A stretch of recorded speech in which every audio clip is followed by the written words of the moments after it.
Minnesota Twins today. But first, let's talk about the starting pitching assignment for Minnesota as we welcome you back to Target Field. Back with Dexter Fowler and Justin Morneau. Matt Vasgersian. Sunday leadoff in the Twin Cities today. And Minnesota hoping to get out of this with a series split after a late bullpen collapse yesterday. Toronto scoring 8 in the 8th to come from behind and upend the Twins, who looked like they were in pretty good shape until the later stages of the night. Yeah. Joe Ryan on the mound for the Twins here today. In fact, as Joe is very kind of casually getting ready for things, cap off, just in a little chat. Let's hit you with our pitcher profile presented by Ford. Ryan last started Tuesday against Seattle and took a 7-1 loss, threw a season low 88 pitches on that one, Justin, but he's been pretty good this year. He has, and he did only give up 2 runs in that outing. He's a guy who has always had a unique fastball since he's come into the league. Lower arm slot, gets a lot of carry on it, but he has really worked on his secondary stuff. He's added in that sinker. Now he'll start front dooring it to left-handed hitters. He uses it to neutralize the right-handed hitters. And then the secondary stuff, he's increased his curveball usage. That's been a very good swing and miss pitch for him this year. And the secondary stuff, he's a 6-pitch guy that throws each pitch at least 10% of the time. So a lot of times as you're going through scouting reports, okay, what does he throw less than 10% of the time? I'm not even going to worry about it. But he's throwing enough of them that you have to be conscious of all 6 of those pitches. So it'll be interesting to see how this Toronto lineup attacks him today. Let's get right to that Toronto lineup. Time for the Jays starting lineup today, presented by Capital One. Here's how John Schneider aligns the defending AL champs. Yohendrick Piñago has been great, filling in for one of the many injuries. We'll talk about that the Jays have suffered to start the year. Kaz Okamoto has been terrific. He has homered 3 times in this series. 5-time All-Star Vlad Guerrero in the 3 spot. Yes, and Vlad is the guy you circle, cross off, and say, this guy's not going to beat me today. And I think, you know, we talked about 2+ bases. I think this guy's going deep today. It's a very different looking Jays starting lineup as to the one we were used to watching throughout the postseason last fall, because of so many injuries that have hit Toronto's lineup in particular. And John Schneider hoping to maybe put those behind him, get closer to full health, and start banking some wins, trying to win 3 out of 4 here in their series finale with the Minnesota Twins. There are a couple of names that are absent from the Toronto lineup as a result of recent injuries too. No George Springer today, who was hitting a toe yesterday and is on the day-to-day shelf. Defense for the Twins. 36-year-old, you got to give him the day game after the night game. Even without the toe. Even without the toe. Like 36 is you got to take save your bullets.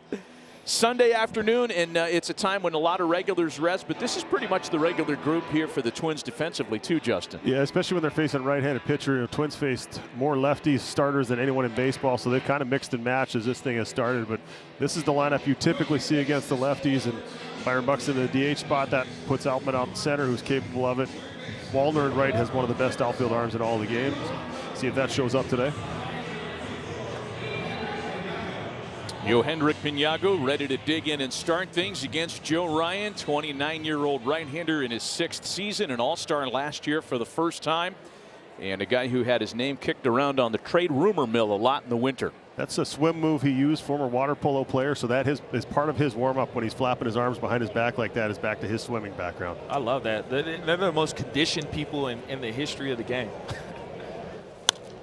Underway in the Twin Cities. And if you haven't watched a lot of Joe Ryan's starts, they are referred to locally here as the Joe Ryan experience. Not only is there a swim move, there's conversation, Mark Fidrich style. There are a lot of kind of facial maneuvers. He's pretty fun watch. Yeah, most guys are kind of deadpan and don't show their emotions. He's not afraid to let you know what he's thinking out there. And he is maybe the most entertaining pitcher that I think I get to watch, and especially about every 5th day, get to see him take the mound and just do what he does. And you'll see him look around the stadium. He's finding spots to focus on as the game's going on. He's looking at all kinds of things. It looks like he's kind of in his own world. And I think sometimes when he's on that bump, he really is the only person in the stadium in his mind. And it's absolutely incredible to watch his focus and then how he's able to be relaxed and have fun with it as well. Very eclectic. 0-2 the count to Yohendrick Piñago. And a swing and a miss. Ryan takes care of him on 3 pitches. The Jays do swing the bats a lot. Second highest swing rate in baseball. They swing early in counts, and it just took 3 pitches to dispose of the rookie. And that's something, that breaking ball he's really used as an out pitch to lefties. And the secondary stuff has always been a work in progress for Joe, and I think he's got such a good feel. He knows how to pitch. He can pitch to both sides of the plate. He can pitch to the top of the zone. He can get you to swing and miss below the zone. He really does pitch. No Jay has had a better weekend than this man, Kazuma Okamoto. 3 home runs in the weekend series so far. I think he's at a battle. He's at a battle right now for Player of the Week with Byron Buxton. So I think this game will top it off. Oh. That's a good call. It's almost like whoever has the better Sunday gets to take home the hardware. Exactly. Yeah, because both guys, I mean, Okamoto hit it last night over the bullpen, left center field. There's not many balls you see throughout the course of a season hit as far as he hit one yesterday. So really starting to adjust and feel comfortable. Swing and a miss puts him behind a ball and 2 strikes. We asked John Schneider about Okamoto before the game and asked him if it was fair to categorize him as a dead pull hitter. He said in terms of power, maybe, but he's not a one-trick pony. Sweeper misses, and it's 2 balls and 2 strikes. I will say this, that there's a lot of pressure on this guy. First year in the big leagues, getting used to everything culturally, coming over from Japan, joining a World Series team from a year ago that's absent a lot of its sluggers. And it's kind of on him and the guy on deck to keep things going for the Jays. What people forget sometimes is, like, we were talking about like Bo Bichette and all that, but we're humans. And going to another, believe it or not, we have to sit here and get acclimated with our new surroundings, right? So, I mean, this guy he's already made adjustments at the plate. He's moved back in the box, and that's helping him with the fastball. And, I mean, this guy I think he's going to be a star. Uh-oh, this is not a good thing early on. Joe Ryan loses Okamoto on the walk, and Derek Shelton and the Twins training staff on its way out to visit with him. Guy who has enjoyed a remarkable clean bill of health throughout his 6 years in the big leagues.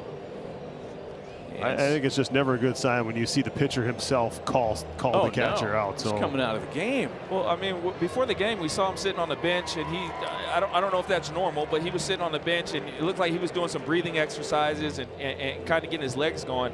But you know, this is not great for the Twins right now. No, after losing Pablo Lopez, the ace, first day of camp, and then to have Joe Ryan, hopefully it's something minor. But you're right, I hadn't seen him do what he was doing before the game on the bench, just kind of stretching, moving the way he was. Whether this was related to what we're seeing and why he's leaving the game, we'll only know later. But it's just, I feel like he's on a lacrosse ball or some type of ball. It might be back. It might be back, trying to get his back loose. Wow. But he has been remarkably healthy, and he's been able to take the ball. And now this is going to be really interesting to see how the Twins piece this together after some couple of outings where the bullpen has got hit around a little bit. You need some length down there, and where are they going to go? This is going to be a challenge for Derek Shelton to piece this thing together the rest of the way. The challenge is a real diplomatic way of putting it there, Justin. They used 5 relievers yesterday. Their 5.5 bullpen ERA is the second highest in baseball. And it becomes a Johnny Holstaff afternoon here for the home side. And one of the guys they have down there, Minnesota native, made his major league debut last night. He has been stretched out. He has, given him some length in AAA. So when that door opens, obviously we'll find out who it is. But this is going to be a lot piecing this thing together.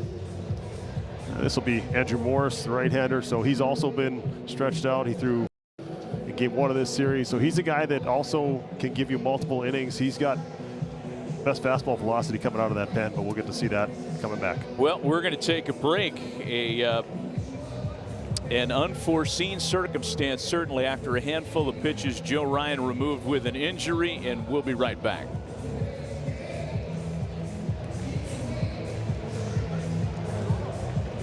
Forget about all that Joe Ryan prep you did.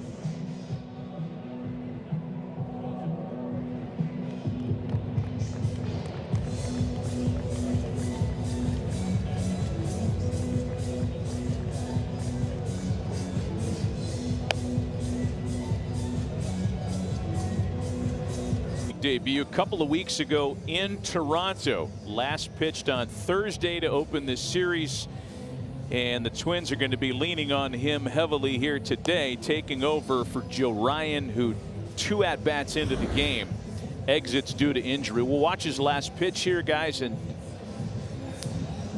it's tough to speculate. Yeah, we'll probably not speculate on what actually happened, but the fact that he called for the trainers immediately. So this is probably something they were working through pregame, and then we saw him on the bench trying to get himself ready, and then you go out there and the last thing you want to do is try to compromise yourself. And you know, if something in the lower half ends up, you know, causing you to miss, then you end up leading to something on the upper. So we'll have to wait till we get word to pass that along. We do know that he dealt with back tightness and had a start scratched in spring. And again, you know, that's 2 months ago. Not sure if that's at all related to what happened today, but we know this, that Andrew Morris is in the game, 2 at-bats into the afternoon. So a bullpen that has been taxed, that has tried to change personnel already a few times and has been hurt by injury. Cole Sands, most recently placed on the injured list yesterday, is going to be tapped into early this afternoon. What's this do in the other dugout, Dex? What are the Jays thinking now? All that video, all that tape, all that paperwork they did on Joe Ryan is now dead. I'll tell you exactly what they did. Vladdy went right down in there and looked at that iPad and was looking probably at what this guy has, looked at the scouting report. I mean, they faced him before, not a lot of tape on him, but I mean, a lot of these guys have faced him, like you said, in Toronto. Yeah, 3 innings, 67 pitches in that outing. So he got through the lineup. Yeah. Everybody's kind of had a look. So now you're just that refresher. These ones always killed you. Back in the olden days when I played. when we played. But there was you didn't have the iPad. You didn't have those. You had the reports on paper, but you didn't have that access to all of those things right away. So they'll get that quick refresher and then go up there and try to formulate a new plan that's probably the exact opposite of how they would face We had to go run up to the video room. Like, hey, Jonesy, what do we got? All right, so Morris gets all the time he needs to prepare to come in the game in an injury capacity. And Vlad Guerrero Jr., who was 2 for 2 against him when Morris made his major league debut, is ready to go to work with 1 out and 1 on, and he is swinging with bad intentions. This guy, Thank you, brother. He's hitting 330, but at the end of the day, like his power's down. But I mean, this guy, you can go ahead and chalk him in for 20 and 100 every year. Yeah, with how hard he hits the ball, you anticipate that's going to start to result in a lot more extra base hits.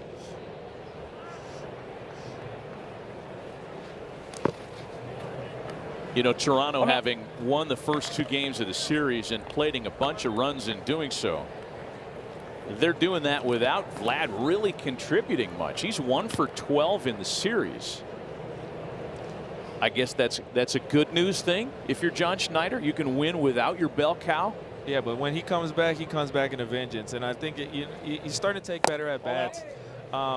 He takes his walks though, which a lot of people. I mean, he's taking more walks than he usually does. He's usually up there swinging, but this guy, when he gets locked in, there's nobody better on this planet. 2 balls and a strike to count to Vlad Guerrero. 1 out, 1 on, and already an early pitching change in this game. 3-1 now. If you can win 2 games with those numbers, you know you have depth in your lineup. You know you've had some guys do some things for you, and also your pitching's giving you a chance.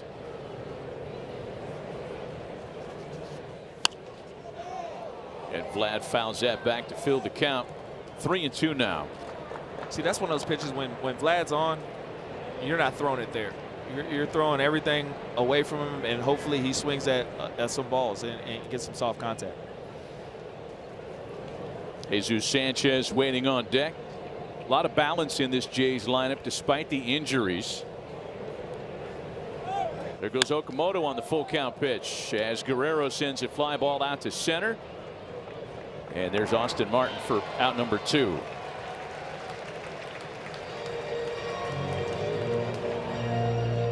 So used to looking out there and seeing Byron Buxton. I think I said Altman when we were introducing the defensive player, but Austin Martin, a guy who's got off to a tremendous start getting on base and getting a lot of opportunities, not only against lefties as well earlier in the year, now he's playing against righties as well.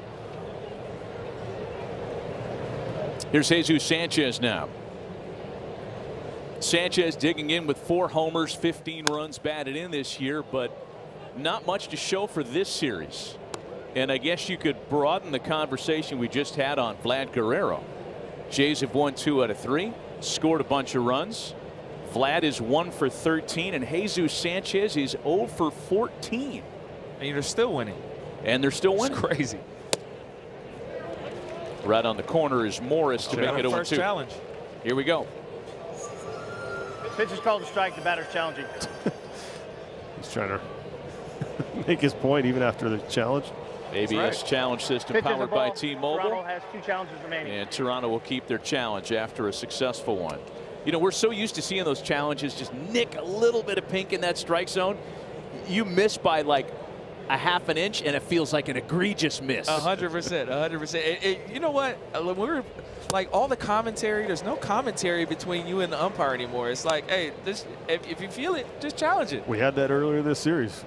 Home plate umpire Manny Gonzalez talking to the Toronto Drew Butera in the dugout saying, if you don't like it, you can challenge. Yeah. That's it. That's the only answer you need to give. Right, now. exactly. Challenge it. End of conversation right there. It's like tennis. The legend of John McEnroe would have never happened with the bird's eye stuff we have now. There's a base hit for Sanchez. A nice piece of hitting in a 2-strike count. And there's first and second with 2 gone to start the ball game. That's respect for Wallner's arm right there. Reputation for a guy who's got one of the best throwing arms in the league. The ball's that close to the line, spends that much time on the ground. Most of the time you're going to go first or third on that ball, but with his arm out there, you're not going to test him, take a chance of making that third out. But you know, as a runner, and like even if you're okay running, obviously you don't want to make the third out at third base. But I mean, the guy's going the opposite way. If he throws you out, hey, good on him. So a chance now for Lenyn Sosa. And what's been a theme for the Jays all series long, swinging early in counts continues. 0-1 to Sosa, playing first base today. Not a position he has a ton of experience at. But in light of some of the injuries the Jays are dealing with, Sosa has held up okay at first base. And he's behind 0-2. I love it. So it's like there, right there. Normally that would be either that ball's down or you got that at the bottom of the zone. Now it's, should I challenge it? Nah. Yeah. You got nothing to say. I'm still asking. Hey, bottom. I think I still will have that dialogue. Yeah, I'm gonna have it, especially if I was there before ABS, which a lot of these dudes were. But some of these dudes came up in the minor leagues and they were used to it. Yeah, they're so used to it. There's not an adjustment. It's just like, oh, this is all I ever know. For us older guys, I wouldn't say old, or us older guys, it's like, bottom. Yeah, I got that off. Is that as far as we're gonna go? Exactly. Yeah. Scott Berry, the home plate umpire this afternoon. A ball and 2 strikes on Lenyn Sosa, 2 on 2 out, and it's now 2-2, as Vin Scully used to say, deuces wild. I like that. You like my Vin Scully, or you like the phrase? Yeah, he gave me my nickname, so I'm always indebted for Vin did? Vin Scully. Yeah, really? Daddy Long Legs. 2-2 home, and Sosa sends a fly ball out to right. Matt Wallner with plenty of time. And nothing comes of a couple of first inning base runners. 2 different pitchers combine on a scoreless first for the Twins.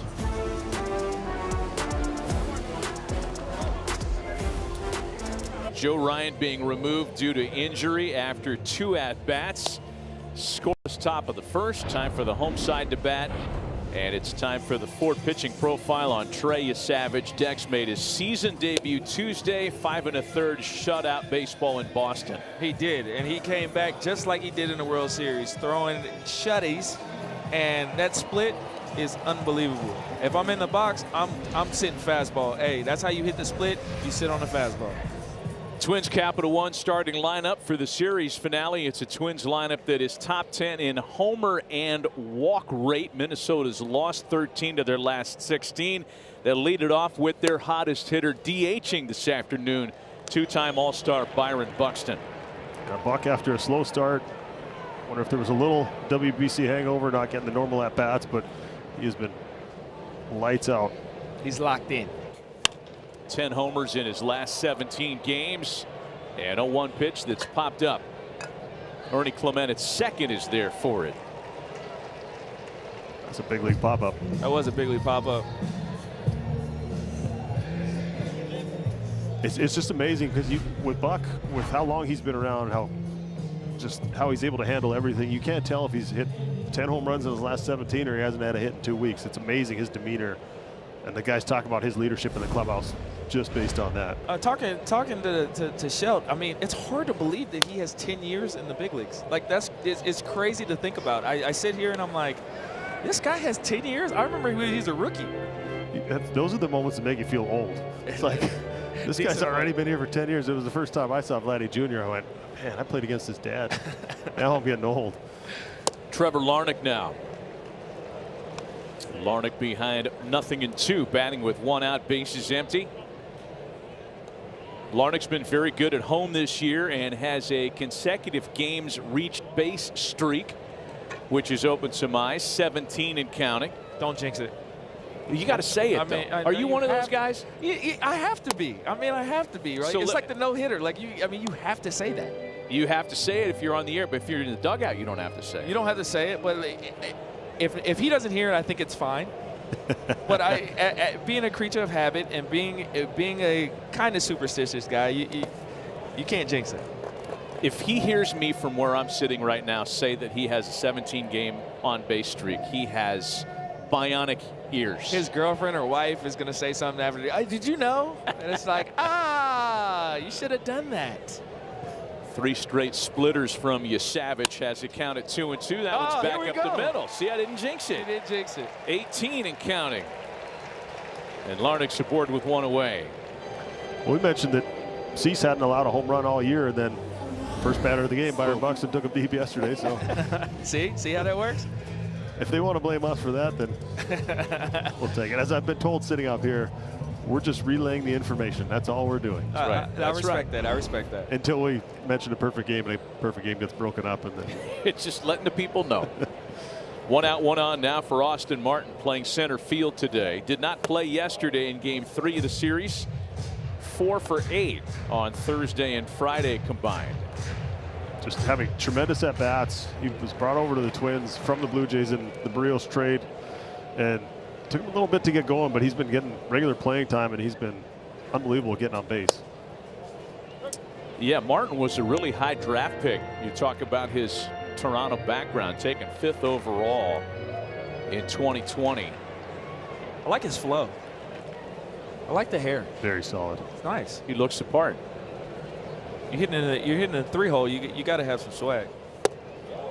I just think so. He came over from Toronto. They tried to unlock some power. They understood he was, great bat to ball skills, all of those things. He chased the power a little bit. Now he's gotten back to just being himself, just being a complete hitter. Very good knowledge of the strike zone. Has the ability to put the bat on the ball. Line drives all over the field. So we're kind of saying, this sort of came out of nowhere, and I'm going, no, this is kind of who he always was. He tried to adapt to a league that calls for more power, calls for more balls in the air on the pull side. And he found out that wasn't naturally his fit, and he went kind of back to where he is. And I think the start he's off to is more of the player who he thought he was going to be, and where he got picked in the draft. And oftentimes, I mean, like coming into a different organization, or even the same organization, they try to change you. Sometimes you just got to go back to what you know and what got you there, because it's obviously work that you've been moving up, up the ranks, and as quickly as he's done. And I think, like, how long did it take you to take the information and say okay and shake your head and go, I appreciate it, as opposed to taking the input from 5 different people and trying to do all those things at the same time? I mean, you want to help, because you want to be coachable. You want to be coachable, and coming in, it's like, okay, but it's not going to work, and this is your career. I remember Todd Helton coming to me and saying, hey, this is your career. Do what got you here and what you're comfortable doing, because these are your at-bats. And you want to take that input. Like, you want to, because you want to, if there's something that you think can help you. Absolutely. Of course, you're going to try it. It's just a hard thing to try everything that everyone is suggesting. Right. And sometimes you get far away from who you actually are. 0-1 the count to Victor Caratini, batting with runners at first and second. A couple of deep counts against Savage result in base runners. The single by Larnach, and then the walk to Austin Martin. So an early opportunity for the Twins with runners aboard and only 1 away. Hard hit past Sosa on into right field. They're going to try it with Larnach waving him around to score. No play at the plate. Twins on the board first this afternoon at home. Oh, Victor Caratini hit this ball hard. Sosa hasn't played a ton of firsts, as you mentioned. I got past him, obviously no play at the plate. Austin Martin going first to third. You know, sometimes you lose your starter, it kind of wakes you up a little bit going, all right, boys, we better be ready to go. This is going to be a bullpen day. And the at-bats throughout the year for the Twins have been very good. And already more damage against Trey Savage in 4 at-bats this afternoon than what he yielded in his first start of the year Tuesday against the Red Sox, when he shut out Boston over 5 1/3 without issuing a walk. So now a chance for Luke Keeschel. It looks like the Twins are coming in and they're like, let's this guy throw some pitches. He's coming off the IL, and you know, you want to see this guy stretch this guy out. And if you're taking some at bats and letting him come to you, he's going to throw more pitches and hopefully get him out the game and get in their bullpen. 2 balls and no strikes to Keeschel, who's 1 for 9 with a couple of walks in the series. Fastball command hasn't really been there yet. He got beat by his 3rd pitch by Caratini. Interested to see him throw that slider. He rarely throws that pitch. I think just trying to find a feel for something early. Heineman's going to go out there. It's just, what does he have working early in a start? Young guy, only his 2nd start of the year, 11:45 start, all of those things. Yeah. Plus sat around during the pitching change. Yes. Yeah, that's an interesting point. You know, the early start plus the long top of the first. And this is a guy who missed his first 5 scheduled starts of the year with a shoulder injury.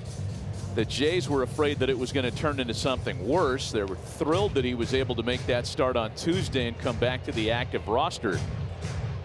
But off to a little bit of a clunky beginning here this afternoon. So after the conversation, 2 balls and no strikes on Luke Keeschel. I also think if you scratch at that first start that Savage made on Tuesday, yeah, the numbers were impressive. 5 1/3 shutout. But if you go deeper, it was even more impressive. Only 1 well hit ball in 19 batters faced. Red Sox were 0 for 11 when they were behind in the count. And that's going to give Savage his 2nd out of the inning. You're welcome. So with a run in 2 out, 2 on, it's the left-handed hitting first baseman today, Cody Clemens. Good. Cody, as I mentioned, all the left-handed starters the Twins faced earlier in the year, it was like day on, day off, day on, day off. And he got in such a great rhythm. Twins picked him up a little over a year ago now from the Phillies last year. 19 home runs, a lot of good things, but really starting to get going, swing the bat well in this series so far. How about our crew finding somebody wearing his Pop's jersey as a Blue Jay? I mean, he did win a couple Cy Young Awards as a Jay, Roger.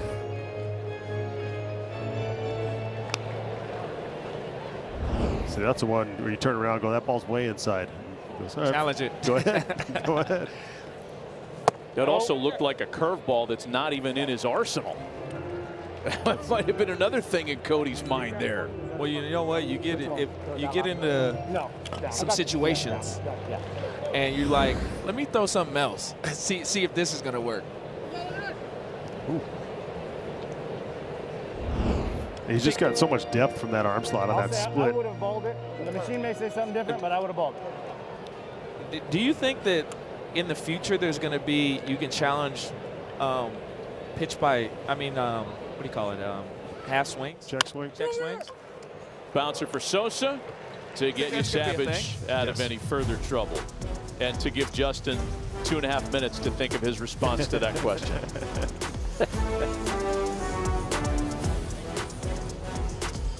Runs this season. Here's a live look at FanDuel's home run odds for today's game, and specifically the 3 hitters that will go to work on Andrew Morris in the top of the 2nd.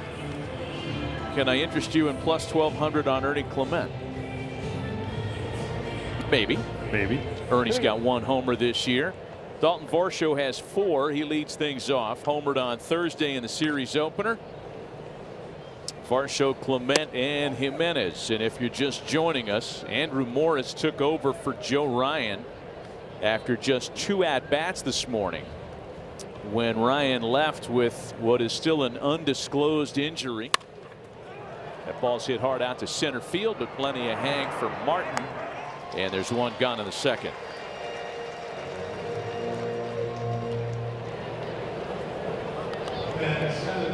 Plus 1,200 odds are crazy.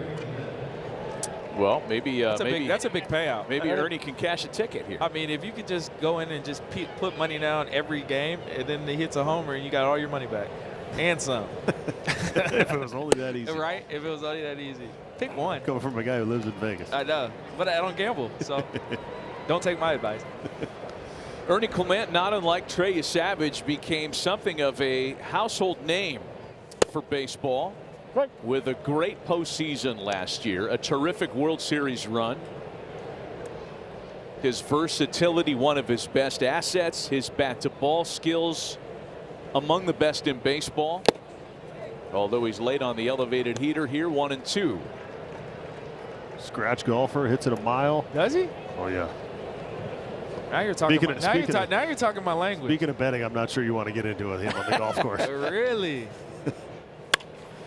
And Clement off the end of the barrel sends a bouncer out to Brooks Lee for out number 2. Danger hold.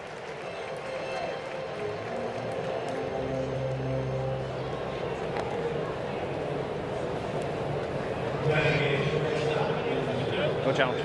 Good.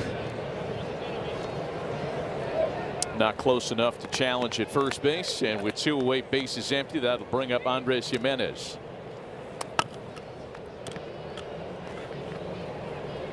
Jimenez has been cold, and maybe this is a matchup to get him going, because in just 2 plate appearances against the rookie Andrew Morris, he's got a couple of hits.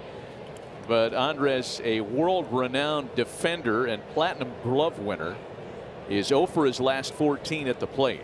OPS slipping under 700. For not having that much time in the big leagues, I feel like everybody is. Pitch is called the ball.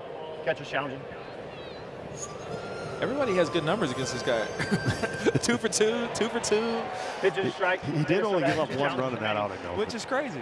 It's a good challenge there by Caratini. Twins catchers have been aggressive. They've done a good job throughout the year. As many challenges as anybody in baseball. And it's a ball and 2 strikes on Jimenez. Yeah, he was able to pitch around some damage. He was able, and I think that's one of the things for a young guy in his major league debut to navigate traffic and come out of it on the other side. I think that gave him a little bit of boost of confidence as well. You know what that means? That means you know how to pitch. And he's got a good mixture of pitches, starters repertoire, as almost every guy that's coming out of the bullpen now does. But he's a guy that they've looked at in the past as a starter, where he fits on this team right now. Long guy, he's added velocity to the bullpen that has been lacking in some ways for the Twins. Bouncer back up the middle and through, a 2-strike base hit for Jimenez. Make that 3 for 3 on this guy. Dude swings the bat, man. He's got one of the highest 2-strike swing rates in the sport, and that time he makes it good for a base hit. Also hitting over 300 with 2 strikes. So in a league where you're hitting down close to 160, he just has that short, compact swing that allows him to make adjustments with 2 strikes. If I'm hitting that good with 2 strikes, I might just use the 2-strike approach the whole time. You had a 2-strike approach, right? Yes. I remember we talked about this. I was like, you changed it. What did you change? Choked up, spread out. This is something that was put in the minor leagues. It was mandatory all the way up until AAA when I was coming up in the minor leagues. And it reminds me of a conversation I talked about this the other night with Rod Carew. Exact same thought of, if you're so good with 2 strikes making that adjustment, why would you not hit like that all the time? Right? It's a good question, but the further up the barrel you go, for me, it felt like it was costing me power. So, you know you get paid for power. That's nice catch. Count is 0-2 on Tyler Heineman, switch hitting catcher, who's getting a lot of playing time these days in the absence of Alejandro Kirk. Injured All-Star Blue Jay, one of a number of injured All-Star Blue Jays. Trying to keep the line moving with a 2-out base runner. Yeah, Kirk especially with his defense and the fact that he's a productive offensive player. It's very rare in a catcher. You're missing both of those guys, but they're working their way back. Just a couple of odd injuries for the Blue Jays. But the World Series hangover is real. It's a real thing. I wouldn't know, but sorry. Jimenez running 4 for 4 in stolen bases this year, but that bouncer's handled easily by Clemens, and nothing comes of the 2-out single. Still 1-0 Twins.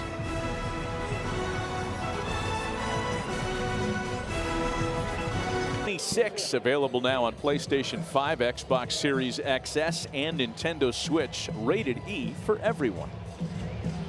And I believe you can play Harmon Killebrew and Kirby Puckett in Legends mode on the show. My son tells me that. Okay. 13-year-old at home. You could play Denny Hawking and Rich Becker as well. Whoever you want. Whoever you want. Create a player. Does your son play you?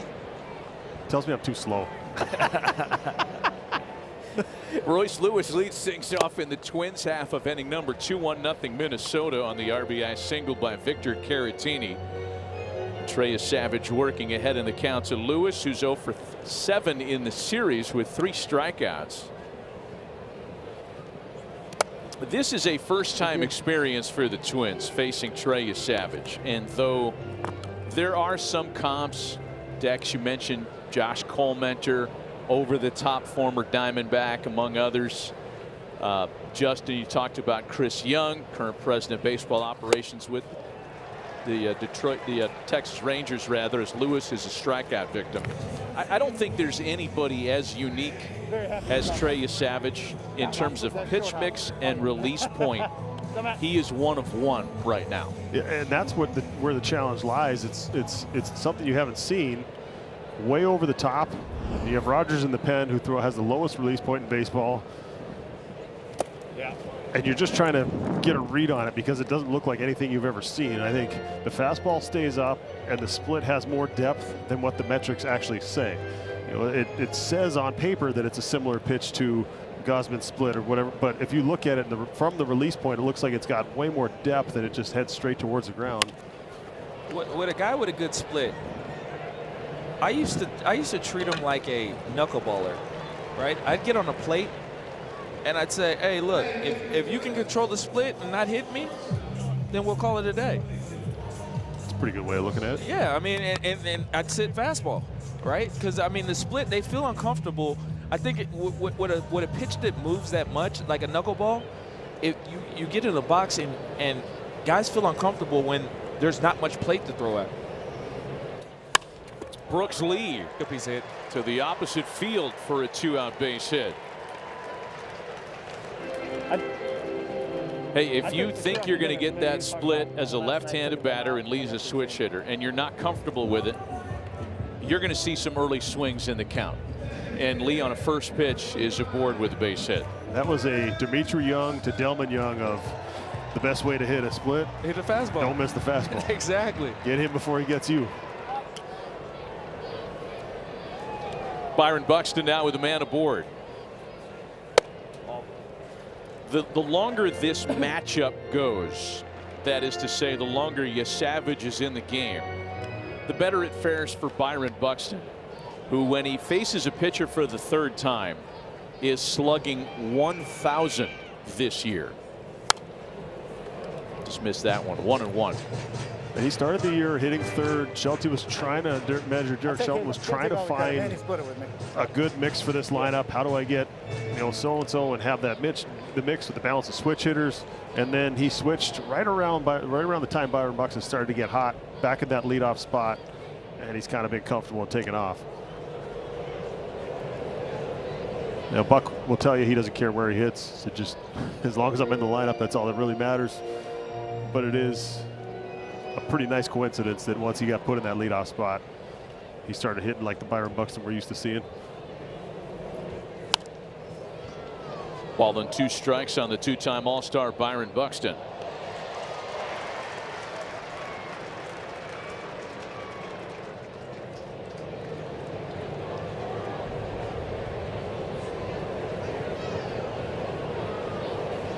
Savage threw a total of 7 pitches to the first 3 hitters. Big lead and jump for Brooks Lee, who's on the move on a foul ball. That's one of those right there. You're like, he's stealing. Guys down in the count, you want him to get another at bat. If you get thrown out, so be it. At least this guy's already in scoring position when he comes to the plate. And it'll be like he's getting a third look after all these pitches, too. And then that OPS goes up to 1,000. Or is that 2.5? I didn't know there was going to be math today. Right. Still 1-2 to Buxton. Derek Shelton telling us before the game that a possible explanation to Buxton's slow start this year was the World Baseball Classic. Played for Team USA. Didn't get his regular work in. And there were times when he'd have 2 at-bats and come out of the game, right? The kind of selfless team first edict to play in the World Baseball Classic is something that, you know, an unintended consequence is guys don't get their regular work in. Especially with that Team USA loaded roster, all of those guys are everyday players. And he takes a look at a fastball for a called strike 3. Nothing comes of the 2-out single. To the third, still 1-0 Minnesota.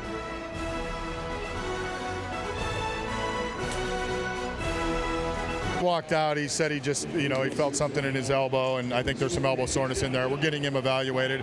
It's unfortunate, especially this early in the game, but, you know, it's something we got to deal with, and, you know, hopefully Joe's in a good spot. How will you manage the bullpen the rest of the game? I think you're going to see everybody we got in there today. I mean, it's an 11:45 game. It's early, so I would say you're going to see everybody down there today. All right, thanks, Derek. All right, thank you. Matt. Yeah, Caroline, thanks. It's certainly bad news for Joe Ryan, for a Twin staff that is without Pablo Lopez. Yes, Bailey Ober's been really good, and there's an opportunity for others to step up now, but that's not a guy that the Twins want to be without for any length of time. Yeah, now 3 of the guys they anticipated being in the rotation. Pablo Lopez done for the year. Mick Abel, who also got off to a pretty good start, and Twins got in the Duran trade with the Phillies. Electric young arm. Hopefully he's working his way back. His was a minor elbow soreness, but it's tough. Twins have pretty good starting depth, but they've tapped into it early in this year. So far, so good for Andrew Morris, who has kept the loud Blue Jay lineup in check. He gets Yohendrick Pinago to start things in the third. And you kind of get the sense here that they're going to ride Morris as long as they can this afternoon, knowing that 5 relievers worked yesterday, knowing that it's a bullpen that has struggled. Yeah, it's how many pitches they want him to throw, and then, you know, who do you have available in the future? But right now, all they're thinking about is how do we get through this game today and worry about making moves later. Yeah, that's unfortunate. Anytime you talk elbow. Okamoto, did he get another one? This one might not have enough as Larnach drags it down at the wall. Yeah, anytime you talk pitchers and elbows is never a good sign, but, you know, hopefully, like you said, hopefully he's okay. Just off the end of the bat. That's like the size of a dime. I mean, closer to the barrel, that's a homer. That's how much he missed that by. There was one, the ball he hit yesterday was just as high that went over the bullpen. I thought, okay, sounded good, but it's going to die somewhere near the track, and it just kept carrying. He's got some kind of pop. Vladimir Guerrero now.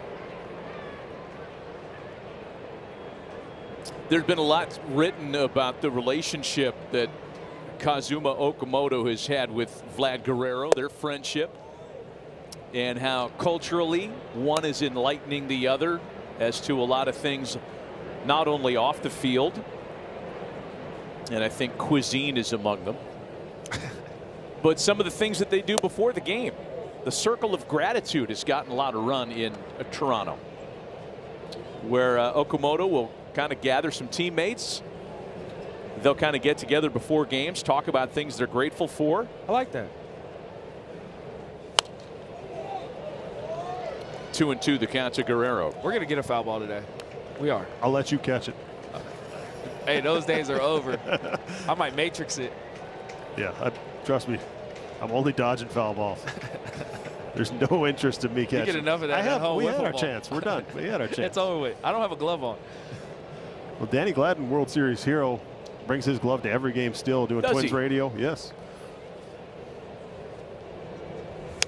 Among the things I would be grateful for, Caroline, is that I'm sitting next to Dex if there is a foul ball here in the booth. But give us a little bit more on this circle of gratitude.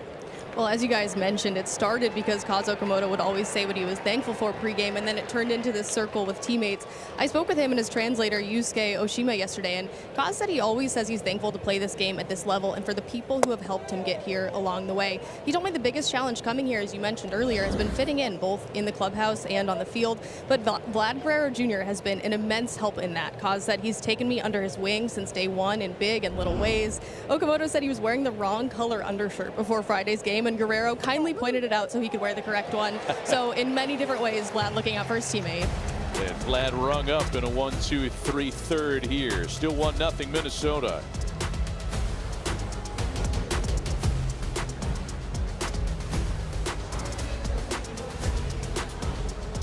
You know, a pretty big name guy in Joe. We've seen these guys in the bullpen, so you have to kind of make some quick adjustments and kind of just stick to the approach you're going to have if a guy comes in normally. So hopefully we can kind of get into the rhythm of it here as it goes. All right, thank you. Matt? Caroline, thanks. Yeah, the rhythm has been dictated so far by Joe Ryan's replacement, Andrew Morris, who's kept the Blue Jays in check for 2+ innings so far. 1-0 Twins. As Trey Savage is back to work on Larnach, Martin, and Caratini. This is the part of the order that struck for the run in the bottom of the first inning. 1-0 Minnesota.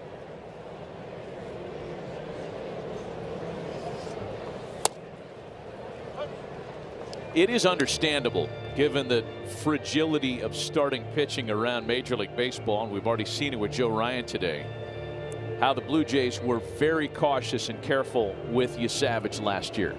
After all, and I find this amazing, guys, he still has thrown more postseason innings in his career than regular season innings. He came right up into the heat of the fire last season. That's crazy. That's crazy to think about. 27+ postseason innings in his career, and he just cracked 20 regular season innings with his first 2 innings of work today. So he's thrown way more high leverage innings than he's thrown. So this start in May is just another start, even though it's only his 5th time starting in the big league. Probably it feels like a bullpen. Yeah, he's on the backfield at Dunedin. Yeah, in his brain right now. Live BPs. Good split, strikes out Trevor Larnach. That's the 3rd strikeout of the afternoon for Savage. Looks like he's found his command back, which is good. Yeah, you wonder if that long layoff for the Twins, replacing an injured starter, getting that much time to warm up, if that did affect how he was feeling coming out. But you're right, it does look like he's starting to get a feel for not only the fastball, but also that split. So 1 gone, base is empty for Austin Martin.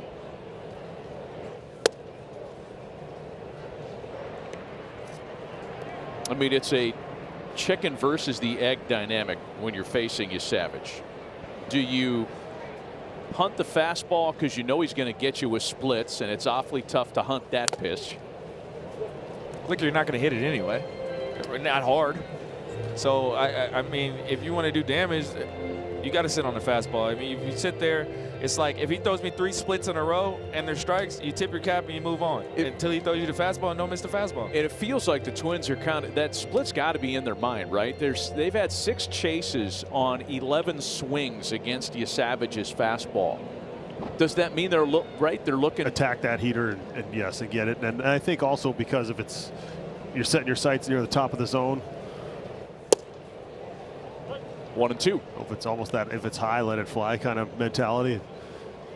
But his fastball never comes down, so it's hard because you're telling yourself get the ball up, and it starts where a normal fastball in that part of the zone would, but it ends up 3 or 4 inches higher than when you're anticipating, and he'll get some chase above the zone, and then that sets up that split so well. And I'd always talk about, like, when you're doing your scouting reports, and I was a low ball hitter, and then you have a guy that's throwing his fastball up, and you're hunting fastball. It's like, where do you go from there? I know it's how do you match your skills to the guy you're facing, what you do well. You can't get out of your box to try to hit something else. 2 balls and 2 strikes to Austin Martin. You know what they call that? Baseball. But it's something I talked about with younger hitters too. They ask, when you sit on pitches and what were you looking for? I said, well, is that actually a pitch you want to hit? Correct. If you're looking for that sweeper, if you're looking for that split, you're looking for that slider, is that something you actually can do damage on, or are you just better off looking for it so you don't swing at it? You have to align your strengths to theirs. Last 2 splits have been in the dirt. So he comes back with a heater that's fouled away. It just goes back to one of the great closers of all time, Trevor Hoffman. His changeup was so good, and I remember facing him when he was in Milwaukee, going up there saying, all right, at some point in this at-bat, he's going to throw me a changeup. So all day I'm sitting changeup. I swung at one that bounced on top of the plate and struck out on one that was in front of the plate, even though I was looking for it. So it's like, was I doing myself any favors by looking for that pitch that I wasn't going to hit anyway? Right. Next 3-2 pitch home. Out to right field, a base hit. That's a nice plate appearance by Austin Martin. Yeah, good piece of hitting. He's done that so well this year. Run deep counts, whether if he gets behind in an at-bat early, battling, forcing you to continue to throw the ball over the plate, and then just take what the game gives you. And this ball away too close to take, and he does a great job of just taking the barrel to it. He's not thinking launch, he's just thinking contact. That's what he's done all year for this Twins team. Drew his team leading 20th walk earlier today. Base hit for him here in the third. 1 out, 1 on now for Victor Caratini, whose first inning RBI is the lone run of the game thus far.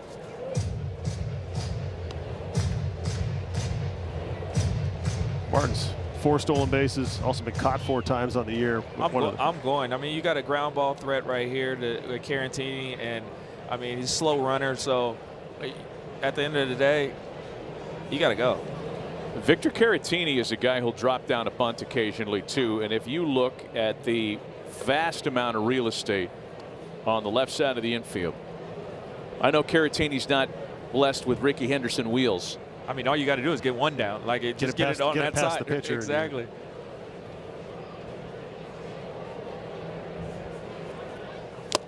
So Derek, sorry. How do you not? You guys were never defended like that.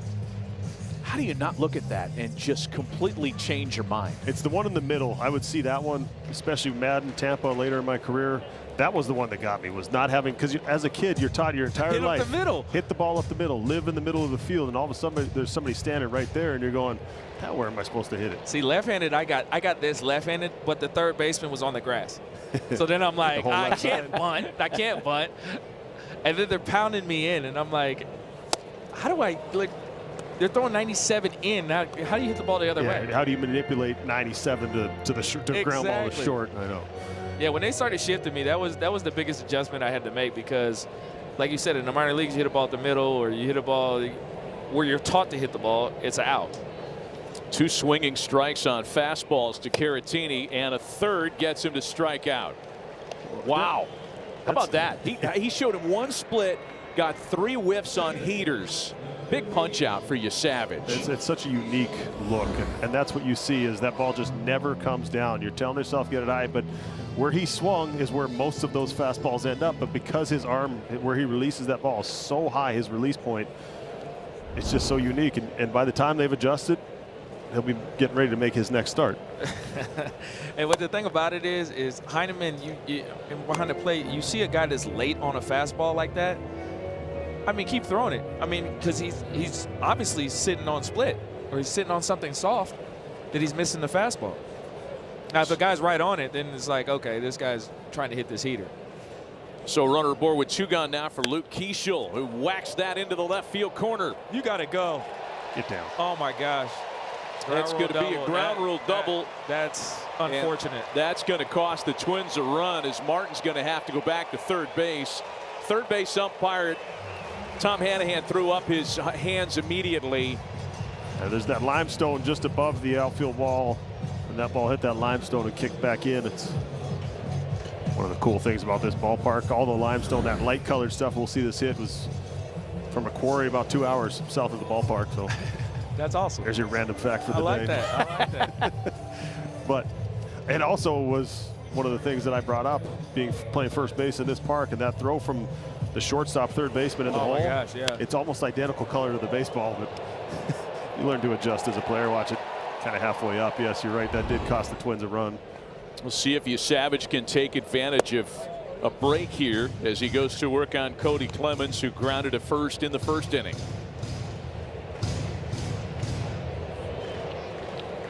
Keeschel with the loudest contact of the afternoon on either side of the scorecard.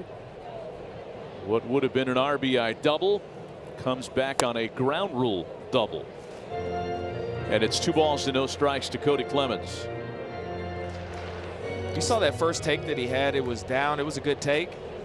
That's telling me right there that he's looking heater, right? That the out the hand is like that one's right down the middle. It's almost like taking it. Auto take, or the thought of, I'm hitting heater. Why would I look for the split? Yeah, I'm hitting the heater. Which I always found a very hard thing to do when I'm telling myself I'm only swinging at the fastball, and then you see something slow kind of heading towards the middle of the zone. I can hit it. Just fire on it. Back-to-back splits, and it's a 3-ball, 1-strike count to Cody Clemens. Right-handed hitter due up next. Royce Lewis on deck. As a pitcher, you throw a good pitch, and a guy takes it. They're like, how did you take it? Why did he take that? How did he take that? You got split here? Yes. Great call. He loses him on ball 4. I mean, his split is such a unique animal, as we're going to have a pitching coach conversation now. I guess nobody thought about a challenge there. That was a little too inside. Because it moves in so many different directions. And Dex, I love your comp to his split and a knuckleball, because, you know, the lines on a knuckleball, how do you catch it? You wait for it to stop rolling. It giggles at you as it goes by you. Like, that's what his split does. It dances. It's not just 1 or 2 directions, 1 or 2 tilts. It moves all over the place. Sometimes it looks like a curveball. We've said that tonight a couple times. Yeah, it's not like it's fading away from a left-handed hitter consistently. Just kind of starting here is going to end here. It's good luck figuring out where it's going to go. See if Royce Lewis, what he gets here after the walk. They get this guy going. They need him to get going, because when he gets going, like you said, nobody can stop this guy. It's infectious, his personality. It looks like they have this is one thing the Twins have done throughout the year. Set a franchise record for walks through the end of April. Just every guy in the lineup has a plan. It's a team plan also, and they find a way to just grind through at bats. 2 balls and no strikes. The count to Royce Lewis. I'll probably take it until I get a strike here. Tough though. The only fastball you might get is this one. Yeah. If he throws a fastball to get back in the count, and then sometimes you play that game with yourself of, I can't believe that fastball, I let it go. No, 100%. But this guy's threw a 3-1 split. So the fastball is not feeling. There it is, right down the middle. Royce Lewis, a couple of years ago in 2023, went on this binge of grand slams, and they happened in what seemed like consecutive series, where he went 6 for 11 with 4 grand slams that year. 6 for 11 bases loaded. That's crazy. 4 grand slams. Auto take here. Bases loaded. Damage. If there was ever a fastball count, or one of the next 2 is going to be a fastball, you assume. 3-1 to Lewis, and the fastball's fouled back. Full count now. That's that carry. That fastball never comes down. You almost got to jump and hit it. I got split coming here. Trying for the punch out. The old Lincecum. Bases loaded. 3 balls and 2 strikes. Payoff pitch. It is a fastball, and it's popped up. Heineman hoping for a play, and it's behind the net. And that's in play in almost every other ballpark except for this one. You're closer in those seats behind home than the pitcher is to home plate. There's not a lot of foul ground here. I'll tell you what, playing in the Coliseum, remember that? Everything's an out. Like 3 miles of foul territory. Right. That's 5 straight heaters in this at bat to Lewis. Does Savage come back with another one? Yes, he does, and uses it to strike him out and strand the bases loaded. Bad break for the Twins on the ground rule double, and then Savage works his way off a sharp bases loaded hook.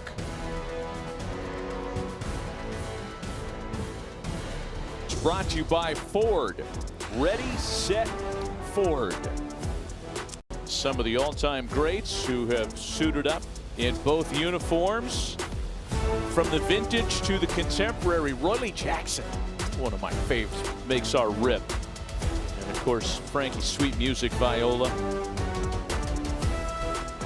Those first 3 guys are, number one, one of the reasons I played baseball, being a Blue Jays fan growing up as a kid, and also gave me the delusion that I was going to play into my 40s. It was like, well, the Blue Jays, and we're going to make a World Series run, and we're just going to bring in a guy, a veteran hitter it's just completely normal. You're 13 years old. They're like, yeah, of course. Yeah, 3,000 hits, all of those things. It's like, no, that's the exception.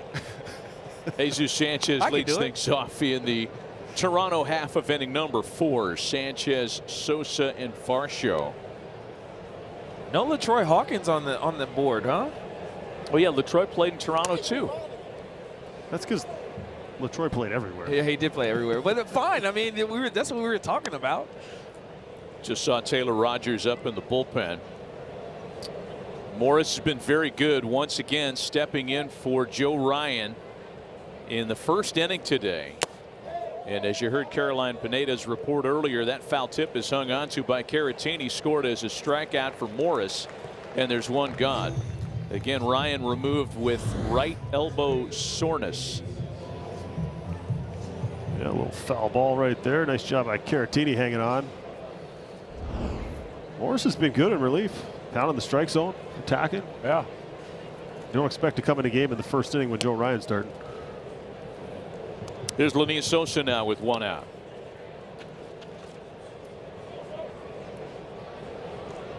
Lenyn Sosa did not expect to be acquired by the Blue Jays in April, as he was from the White Sox, joining the defending AL champs.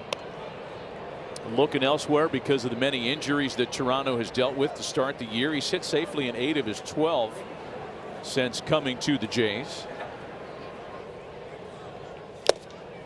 Boy, and this is a dude that is up there hacking. He has not drawn a walk this year in over 70 plate appearances. That's crazy. That's a crazy stat. 70 plate appearances, no walks. Are we going to get the first one today? Let's jinx that.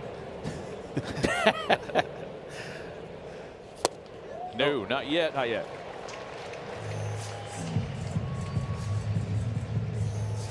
With the Capital One Venture X card, you earn unlimited double miles on everything you buy and turn all of your purchases into extraordinary trips. Capital One, what's in your wallet? Andrew Morris appears to be getting stronger as the afternoon wears on. 3 straight strikeouts for him dating back to the 3rd. He's retired 6 consecutive batters, and now with 2 out and the bases empty gets Dalton Varsho. Throwing 96. That'll do it. Varsho, another Blue Jay that loves to swing it. 57% swing rate, 4th highest in the American League.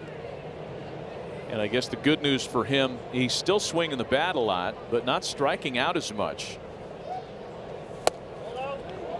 And he's had a great season against the Twins, both in Toronto and here. He swung the bat well. Lots of power. Kind of thorn in the Twins' side. Homered against Joe Ryan a couple of weeks ago up in Toronto. I love watching this guy defensively. I mean, he has made some plays, circus style catches that they're just not plays that you practice with the guy hitting fungos. No, absolutely not. Especially it wasn't his in the minor leagues. He was not an outfielder. I don't know if you guys saw this one, but this is one of my favorite plays of the year last season against the Red Sox. Dalton Varsho gets turned around at Rogers Center. Oh yeah, and makes the catch backhanded from his duff. I mean, come on. The look is phenomenal too. Yeah, it's like, oh my gosh. You kidding me? Turf monster jumped up and got him. So good. Jays don't run a lot. Varsho at first with 2 gone for Ernie Clement. See if they try to do something aggressive here. Varsho has stolen twice this year, but as a team, the only major league squad that's stolen fewer bases than the Blue Jays is the Giants. Back up the middle. Keishel flips to Lee, and nothing comes of the 2-out single. Still 1-0 Minnesota.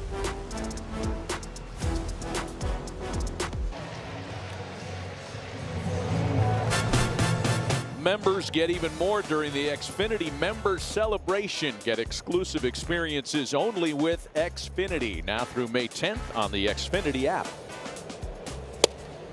Back with Dexter Fowler, Justin Morneau, and Caroline Pineda. Matt Vasgersian in the Twin Cities in a 1-0 lead for the home side.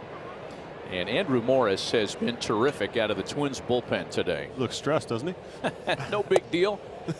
Thought he was going to get a day off, possibly. Got pressed into duty when Joe Ryan exited with an elbow injury. And very tense game face. 57 pitches in. No big deal. Defending American League champs. I don't know if that means his day is done after 57 pitches. I mean, laughing like that, he's done. He's done. That's a knock. Sit. Matt Wallner with a flare the other way. Pinago creeps in on to make the catch. Caroline Pineda has something on one of the additions to Target Field this week. Caroline? Yeah, Matt. This week the Twins unveiled a new mural located in the concourse behind home plate. It's called Baseball Heroes, and it honors Black history in baseball in the upper Midwest. The local artist who designed it, Antoine Jenkins, painted the mural by hand before transferring it to a vinyl surface to display on the concourse wall. There's also a QR code below the mural that fans can scan to learn more about it and all the players featured in it. And members of the Twins organization said they have also learned from it. Byron Buxton telling me pregame he was so glad to see that addition to the park here. Twins do such a great job in the community in general. And that's going to be here for the duration of the ballpark's history, we're told. That's a permanent display.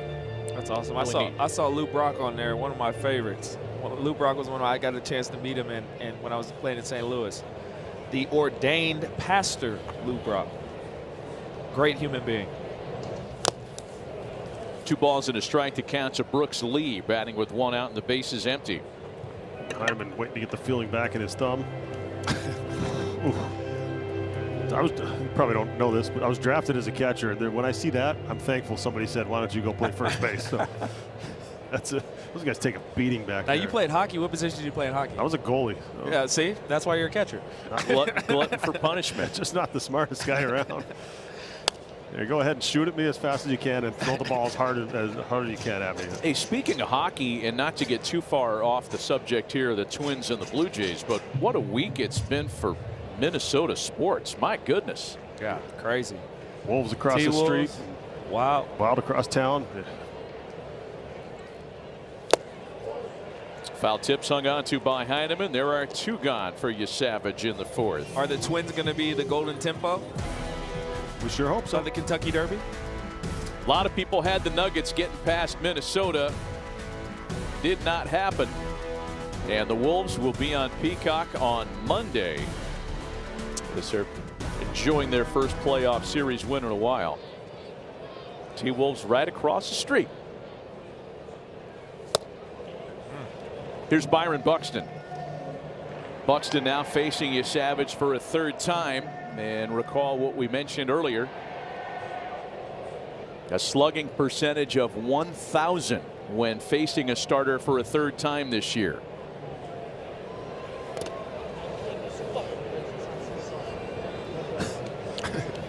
One ball to 1 strike. Sounded like it hurt. Not to make light of somebody getting hurt. Savage cannot be easy to catch. It's almost that was a good point. Like almost like catching a knuckleball with the way that split moves in all different directions. Oh no! That's why we got that. Yep. That's why we got a little delay. Once is enough on that one. Scott Berry run that back. Communicating in a falsetto here for the next couple of minutes. He said, "Strike it." Give him a minute. Scott Berry, one of those umpires you can talk to too. Yeah, he's awesome. I like Scott. Yeah. Good umpire. I mean, as long as you talk to them all with respect, they're all good to talk to. Correct.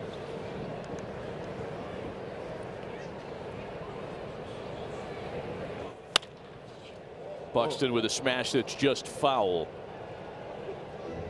Yeah, I guess the days of the authoritarian umpire, the Doug Harveys, the Bruce Flemings. You don't have enough dirt on your spikes to tell me that?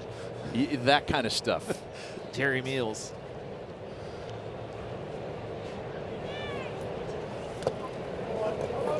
younger umpires, and I think with ABS being here to stay, younger umpires who worked in that system in the minors transitioning to it perhaps a little easier than those that weren't.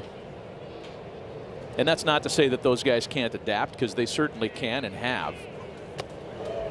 Got a full count of Buxton now. I think what we're asking them to do, and then we put every mistake they make on display in the ballpark now I mean, it's just added to their level of stress and what we expect of them, but they are the best in the world. It's incredible how much better they've gotten to over the years. Correct. Or consistent, I guess I should say. Especially with guys throwing a lot harder. And there's ball 4 to Buxton. A lot harder and different pitches. So you mentioned taking off, stealing. When you were scouting for your base running part of it, did you pay attention to counts of, okay, 1-0, he loves to throw a split, that's a good count for me to run on? Or you made it more like, what am I looking for in his move that I can take off on? More moves. I'm stealing on the pitcher, but there are counts. But with Savage, he's throwing a lot of splits, so it's. Oh, he gone. Big jump. Heineman's throw down is too late. It's a bag for Buck, his second of the year. I like watching him run. It's incredible. I worked out with this dude. This dude is a freak athlete. Like I was telling Shelly a story. We were working out together in Atlanta, and we were throwing the football around. And this dude just picks up the football and slings it at me. I'm like, what is that? All state football player as well. Did you see he's messing with his hand wrap? Yes. Was he running interference? Was that a ruse? Yeah, I used to do that sometimes. I'd run interference. I'd act like I'm talking to and they're like, oh, this guy's not going anywhere. I'm talking to second, third baseman, whatever. Second or shortstop, and I'm like, gone. I saw him doing that yesterday. I thought, okay, this is a perfect time. He's not going to go because he's wrapping his oven mitt on his hand. It's like, you're right, might have been. Larnach with the ball hit in the air out to center field. Varsho there for it. Twins have had a base runner aboard every inning. 1 run to show for it. Hey, don't be fooled by me messing with my hand wrap. Oh, I'm going. Still 1-0 Twins.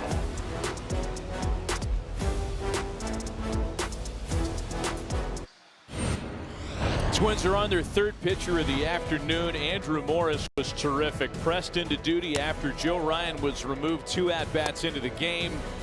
And on a day when he might thought he'd be spending a breezy afternoon in the bullpen, ends up going 3 2/3 without allowing a run. Taylor Rogers is the new pitcher, and a very unusual drag bunt attempt by Andres Jimenez that results in an out. I think he was trying to get that ball to second past the pitcher as opposed to first. But the bounce that it took? Yes, that crazy. That said some English. This is a great play by Cody Clemens.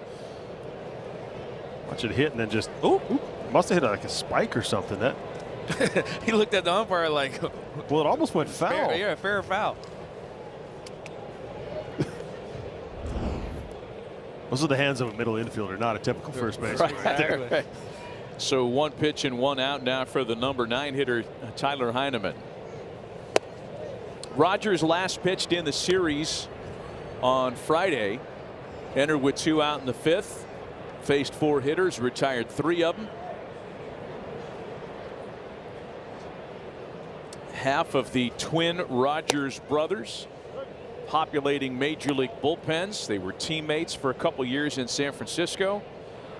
And you just can't write the kind of baseball lives that the Rogers brothers have had. You think growing up competitively. Oh, got him. Well hit to left. And Larnach's going to have room. Almost got him. Just missed it. You think they live together? Well, they dressed alike. When they were pitching with the Giants, they would wear the same stuff to the ballpark to try to mix everybody up. They were traded on the same day. They have to live together. Not anymore, but yeah, it's an incredible story. They pitched in the same game the other day for the 6th time in their career as opponents. 2 completely different. One's left-handed, one's right-handed, one's underneath, one's a lefty was a back-end closer and now adapting to his role in the bullpen. Catcher challenging. We're going to have a challenge on that ball call by Victor Caratini on the first pitch to Yohendrick Pinago. Oh, It's going It to is a stay a ball. ball. Minnesota has one challenge remaining. I just think the irony of having twins pitching for the Twins is That would be something. I just like it too much. I never knew that those dudes in the logo had names. Yeah, Minnie and Paul. Minnie and Paul. that's crazy. I didn't know that either. Shaking hands across the river. Love it. That is old school baseball logo at its highest form. Strike to Piniago, and it's 2 balls and a strike to the rookie left fielder. Big numbers in a small sample size for Piniago, who has done everything he's been asked to do, including flaring a base hit off the end of the bat here to keep the inning open. Runner at first with 2 gone. Love those. I mean, he's swinging. His bat speed is comparable to that of Stanton and some of the elite hitters in the game, but hasn't had a ton of swing and miss in his time in the big leagues. Had his first big league strikeout against Joe Ryan leading off the game, but for a guy who swings that hard, still ability to make contact, it's been impressive, and an opportunity on a roster that's had some injuries. It gives Kazuma Okamoto a chance to bat with 2 out and a runner on. Okamoto again has had a terrific series with 3 homers. He has not struck out in this 4-game series.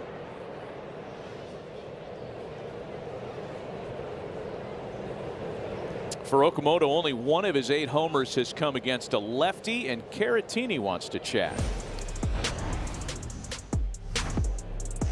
Yeah, pretty good series. And no cheapies, no wall scrapers here, boys. That's a great week. He just missed the 3rd one in that game as well. He flew out to the track in his last at bat, so he's been really seeing that ball.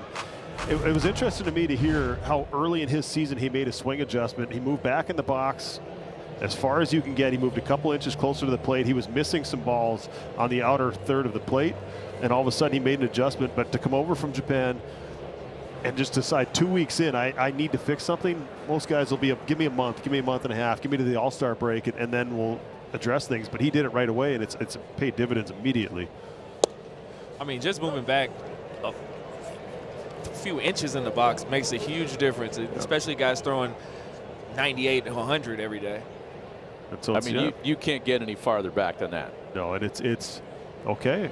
A little more velocity consistently here in the North American game, so give myself more time.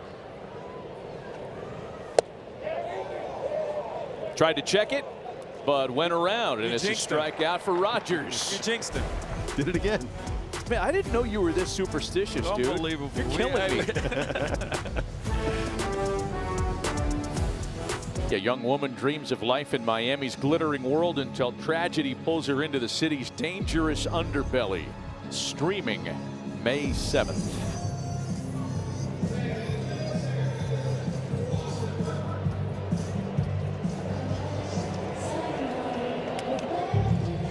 All right, 3rd plate appearance of the game for Austin Martin. Some live FanDuel numbers, number of pitches, batter up with FanDuel. Result of the plate appearance, base hit pays you plus 410. And he's going to have that 3rd plate appearance of the game against a reliever. Little stoppage as we have a stray baseball. Trey Savage gone after 82 pitches this afternoon. Worked out of trouble a couple of times. Ends up yielding just 1 run. Savage struck out 6 and gives way to Braden Fisher, whose first pitch is in for a strike. No surprise what he's going to do. It's a mix between that slider about half the time and then curveball, occasional fastball. But very tough on righties. Only 6 for 32 on the season. Austin Martin's been on base in both of his at-bats today, a walk and a single, and he's behind 0-2. I know the way he's gone all year, this at-bat's just kind of getting started. Running 3-ball counts, seeing a ton of pitches, working a ton of walks, leading the team in walks. Martin, Caratini, and Keishel here in the Minnesota 5th. Oh, Heineman's getting just beat back there. Crushed. Just missed the pad, got him in the forearm. got thumbed earlier in the game. He's probably thinking, I survived 5 Trey Savage innings. Things can't get anything but better. Slider in the dirt. Slider to dirt. And Martin's a strikeout victim, 1 away. Yeah, let's talk a little bit about Trey Savage. Second start off the injured list. Very good on Tuesday against the Red Sox. And good here today, despite the early run. Ended up striking out 6. Pitched out of trouble in the first. Pitched out of a bases loaded jam in the third. Yeah, he caught a break on a ground rule double that would have scored a run, but only 1 run allowed in 4 innings here this afternoon. For a guy who wasn't dialed in from the start, ball, catcher's challenging. we're going to have a challenge here. About to say that ball look up. Calls the ball. Toronto has 1 challenge remaining. Caratini's looking back going, I tried that one earlier. But Yeah. He didn't really look like he was dialed in, whether it was the long top half of the first inning with the Twins having to make a pitching change after the injury, but he found it, and that'll tell you how the stuff plays. He's got enough stuff that even when he's not dialed in from the start, he still only gives up 1. Right.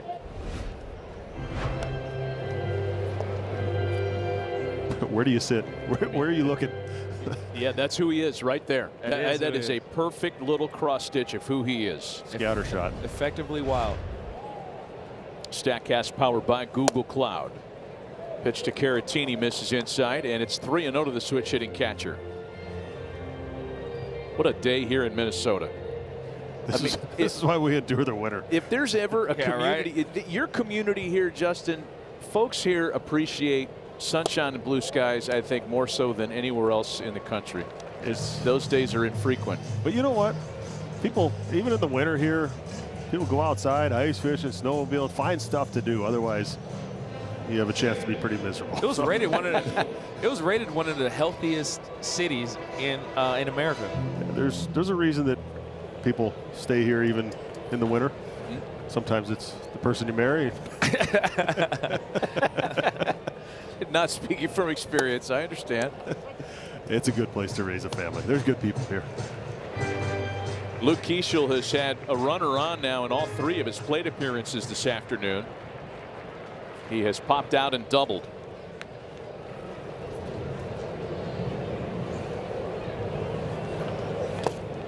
This, for me, is the key guy for the Twins lineup kind of turning a corner. Came up last year and hit like crazy. And there were a lot of folks watching, including yours truly, that thought he was going to be the next great thing here in the Twin Cities. So far this year, it has not gone like his short sample size did last season, although he's enjoying a pretty good afternoon today. The reverse jinx. Another extra base hit for Keeschel. They're going to wave a runner around. Caratini scores. And this time Keeschel is not denied an RBI. Well, good sign from Keeschel the other night. Drove a ball to the right center field gap for a double. He's slowly starting to come out of it. It seemed like for the first month of the season, the pitchers were half a step ahead of him. And as a young player, when you're facing so many guys with so much experience, sometimes it just takes a little bit longer to make that adjustment. And if he can adjust, you're right, it would be absolutely huge for this team to be able to provide some offense. He's a guy at second base you expect to be above average offensively. It's just not always that easy for young players, but I still am the belief that we're looking at a guy who's going to be an all-star in the future. Doubled yesterday, a pair of doubles today. Everybody you speak to is very high on this guy. It's the tools, it's the makeup, it's the whole 9. And he, like you said, I think he's going to be an all-star down. I think it's going to be sooner than later. In scoring position now with 1 away for Cody Clemens. He's got that wrestler's mentality. He wrestled in high school, always was an undersized kid, so he always had to fight for everything that he got. He's just got that grittiness that even though he struggled early in the year, he's not one of those guys you're looking at going, does he need a reset? You're going, he's going to figure this out based on hard work and that mentality that he's got. Grinder. Joe Mantiply up in the bullpen. Varsho on the run. He's not going to get to this one. Back-to-back extra base hits. Keeschel scores. 3-0 Twins. For as big of a challenge it has been for these guys hitting in this ballpark early in the year with a lot of cold weather games, it's nice for these guys to finally see that ball start flying. Varsho had a good beat on this ball, but then it just kept sailing on him and heading towards that left center field gap. 103 off the bat for Clemens. That's one of those you just play it off the wall. And you see, he kind of had that. Yeah, he thought he could cut it off. And then kept going. Just kept sailing on him. The flags here don't always indicate which way the wind is blowing. It swirls a lot of times. Stayed inside that ball well. Royce Lewis now, pair of strikeouts on his line so far this afternoon. He has a chance to pick up an RBI with a runner at second. This is something the Twins did really well for the first couple weeks of the season. They were the best team in baseball with runners in scoring position. Last road trip was a little bit of a struggle.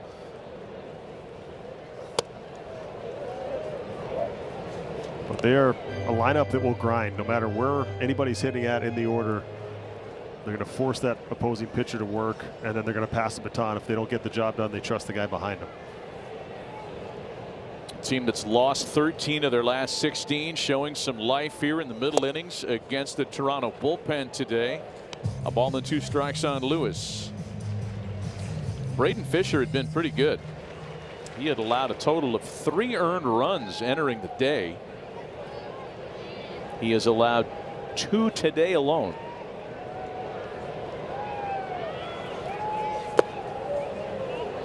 Two and 2.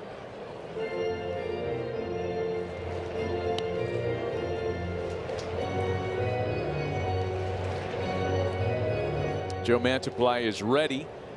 Should John Schneider want to go that way, I'm sure he'd prefer getting through this inning with Fisher.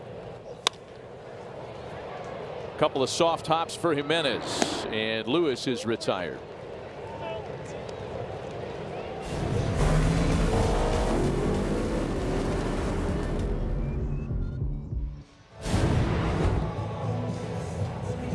And it looks like the Jays are going to make that move anyway. Left-handed hitter due up. And John Schneider is going to the bullpen for his second reliever of the inning. A pitching change. We'll be right back.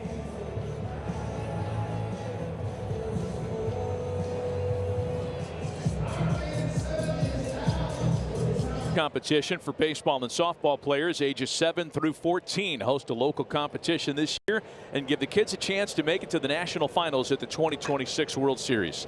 Visit pitchitrun.com or scan the QR code. New pitcher for the Toronto Blue Jays is Joe Mantiply, brought in as a free agent this winter after some very good years in the desert. He was an all-star with the Diamondbacks back in 2022. Left-handed specialist, trying to retire left-handed hitter Matt Wallner. And he's in front of him 0-2. Heads up, Grady. He still can move over there. Yes, he can. Man. Still look like he can play. Athlete, man. For playing against him in the Central at the beginning of his career, it was top 10 athlete in all of baseball. It just, body didn't hold up for him, but man, was he good. New member of Derek Shelton's coaching staff this year. Still 0-2 on Matt Wallner. Yeah, they did something. They added Grady Sizemore. They added LaTroy Hawkins. So they added players with lots of experience to get that blend, that mix of the analytics and the new age with also, you know, guys who have been out there and you got a question, hey, what was it like to go for 22? Well, I've done that, right? We've all done it. Exactly. That goes a long way. It goes a long way in the locker room where guys can bounce stuff off, and it's not always, you know, a guy that's playing. But like we talked about, the Byron Buxton has 10 years, and he's like the elder statesman in the clubhouse. But to have a guy that's been, how long did LaTroy play? 18 years? 19? It feels like 25. And Sizemore, who has a lot of experience, and to bounce stuff off him, how the game was and how the game's changed, and just approach the whole 9. And I'm not under the belief that you had to have played in the big leagues to make a good coach. No, absolutely not. But to have that blend, I think is very important. To grind, know how to grind out 162. First non-curveball, that last pitch to Matt Wallner. And that's how Mantiply goes about retiring left-handed batters. Lefties are just 1 for 9 against his curveball this year. And let's see if he comes back with another one. 2 balls and 2 strikes on Wallner. A rocket to the opposite field. Piñago watches it off the wall. Michael Jackson. Clemens scores easily on the Twins' third double of the inning. 4-0 Minnesota. Well, to say Matt Wallner has been struggling at the plate is an understatement, but sometimes as a left-handed hitter, that left-on-left at bat forces you to keep that front side in, and he tried to throw that fastball in there, that sinker. And Wallner, who hits it as hard as anybody when he makes contact, missed this home run by about 1.5 feet. But if they can get him going, you get Keyshaw going, just makes this lineup that much deeper. Boy, this has been an inning for the Twins hitters to really get excited about. Here's Brooks Lee now. Lee is the 7th Twins batter to step to the plate this frame. That was over 109 miles an hour off the bat of Matt Wallner. A rocket.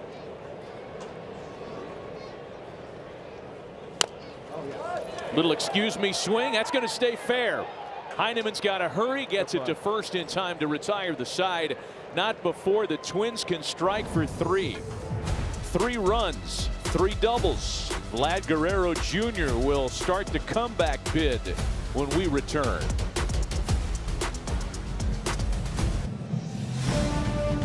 Saturday, it's a Premier League morning on Peacock and NBCSN as Liverpool hosts Chelsea at 7:30 a.m. Eastern.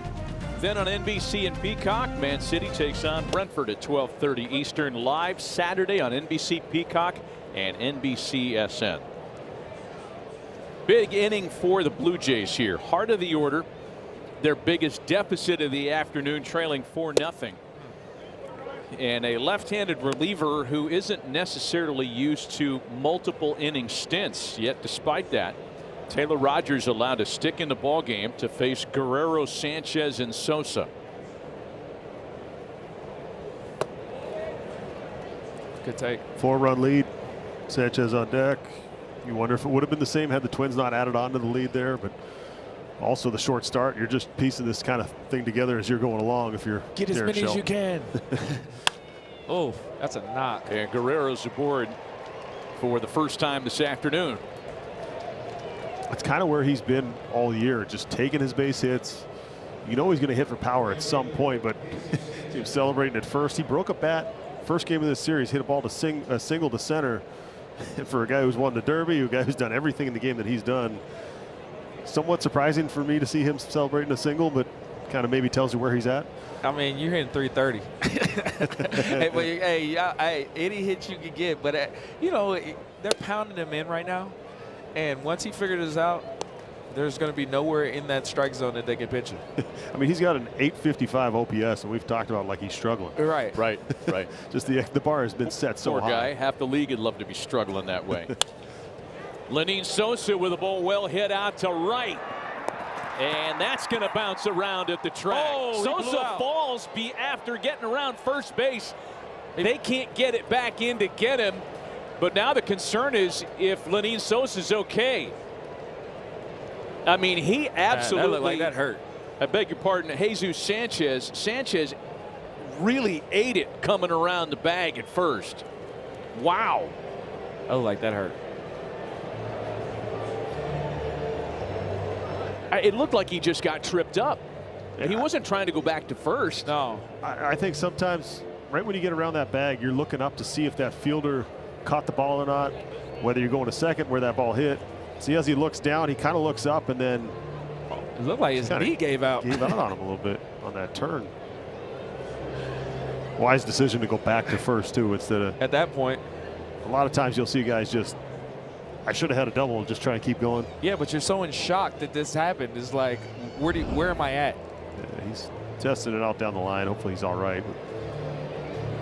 I'm sure if he's fine, I'm sure he's not going to hear about that on the flight. Spring, you know, George Springer's laughing about it. There's looks like not much that dude doesn't laugh at. That was one of my old teammates, my little rookie, and this guy he laughs at everything. George Springer not in the lineup today because of a toe injury. Fouled a pitch or was hit by a pitch yesterday in Game 3 of the series. He's okay day to day. Speaking of laughing, he told me, I asked him, I was like, how's your foot? He goes, it hurt so bad there was nothing I could do but laugh. That's a veteran. That's a veteran. He said, I just got it hurt so bad, and he was just like, go sit down. So Rogers in a bit of a jam now, 1st and 3rd, and what looked like the Jays' first extra base hit of the afternoon turns into a very loud single when Sanchez lost his footing around the bag. Now it's Lenyn Sosa with runners at the corners. A couple of hits for Jesus Sanchez today, snaps him out of an 0 for 14. Well, no one's touching their hat on that one. If Rogers is able to get a ground ball double play right here, that play going around first will probably be less funny. The Blue Jays aren't. They're not going to laugh at that one. Yeah. Oh. And it's 0-2 to Sosa. Bear in mind that Toronto was pretty flat yesterday before an 8-run eighth. They have had 5 multi-run innings in the series. And Minnesota's bullpen has not been a strength. It's a bullpen that came into the year with no real defined roles, and Derek Shelton was allowing guys to kind of step into those roles, and there's been glimpses where you go, okay, it looks like this guy's going to take the 9th, and then there'll be struggles, and nobody's really taken that and kind of ran with it, but there's opportunities down there. Again, nobody out here, 0-2 on Sosa. Runners at the corners, and a big swing and a miss, and a big strikeout for Taylor Rogers. The old backup sweeper. Best pitch in baseball. Backup slider, you think you're waiting for it to break, and it's like, oh, it didn't break. Seems like those are the ones you see out of the hand right away, too. It's like, yeah, they're the best ones. I'm like, there it is spinning, and then just you miss coming it right to my barrel. You miss it by 6 inches because it never gets there. So now Rogers gets a more favorable matchup for him in the left-handed hitting Dalton Varsho, who drops one down. What a play by Rogers! A run scores as Vlad crosses the plate. I didn't get the call at first base. I didn't see the signal by Manny Gonzalez. I think he's safe. Yeah, I think he called him safe. That's a good baseball play. Aggressive play. Clemens' awareness, I think maybe with how hard he tagged this, he thought about it. But there was, put it in the glove and tag him. I think he felt like he could win that foot race. That would have been a tremendous play had he finished it. I thought it was a tremendous place to make that catch on the run, taking a baton race. I mean, that's good all-around baseball right there. There's a lot of things going on here. A lot. There's no way he could transfer that to the glove. He reached back with his bare hand, and then his focus is on where's the front of that bag. Yeah. Varsho can fly, too. Fly. Yeah.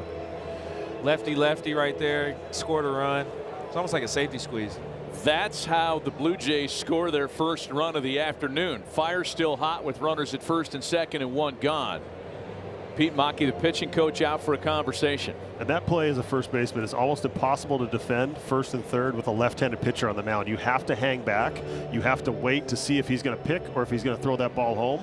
So that's why it's such a good play for a left-handed hitter, because you know if I get that ball on the ground to first, I'm going to have all the room in the world, because that first baseman has to hang back there, and I'm not going to have the opportunity to just crash and charge.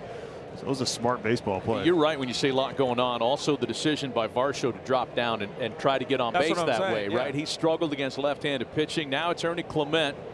Swings the bat early and counts first and second. And Clement on cue with a first pitch drive out to right center. Martin's got it for out number 2.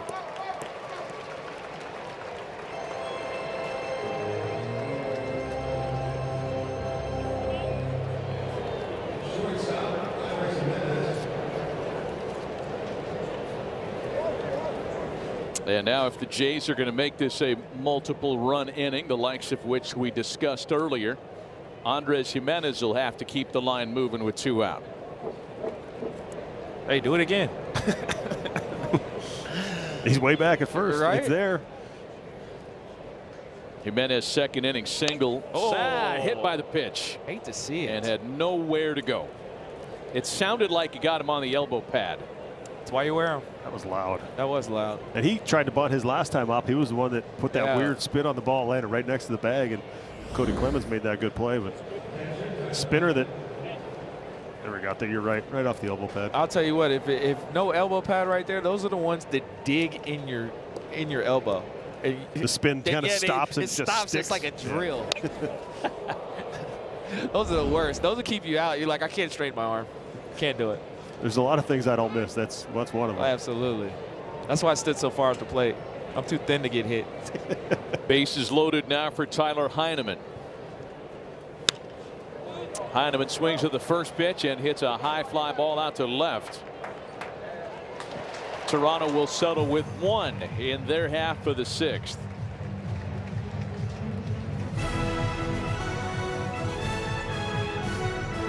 Reminder to score big on authentic gear at MLBshop.com. From official jerseys and memorabilia to hats and hoodies, we've got the season covered. Scan the QR code or visit MLBshop.com, the official source for your favorite team. Justin Morneau jersey. What's the 27? It's crazy. What, you Vintage. Carlton Fisk fan? What was that all about? Know your player. I wore that the first 3 years, and then the day we traded J.C. Romero, who had 33 when I came up, I made the call to the clubhouse guy. I said, hey, can I get that? So, yeah, first 3 years. Cost you nothing. That's what Ortiz wore when he was here, too. Yeah. It was vacant, right? 33. You didn't have to buy it. No, yeah. No Rolex involved, no car, no Porsche for somebody's wife. A lot of good players in that jersey. Joe Mantiply stays in the game. That doesn't feel great. A foul ball off the body of Byron Buxton. So let's reset here as we watch where this got bucked. Oh, I got the pad. Still hurts. Yeah. Twins got 4 runs. Had opportunities for more against Trey Savage, who went 4 innings. 3 of the 4 came against Braden Fisher and the relief corps. First signs of life by the Toronto lineup came in the 6th when they were limited to just 1 run despite 3 hits and a hit batsman. Buxton takes a breaking ball that misses a ball and a strike. This is the last of 7 head-to-head meetings between the Twins and Jays this year. 4-game series. Toronto has taken 2 of the first 3, and Byron pops it up.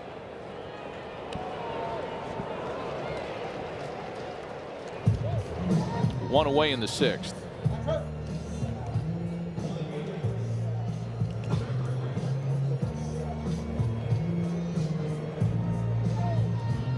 So Buxton, who got here as the Twins' hottest hitter, has been kept in the ballpark. 0 for 3 with a walk. We do have a new catcher in the ball game as well. And the first pitch to Trevor Larnach is fouled away.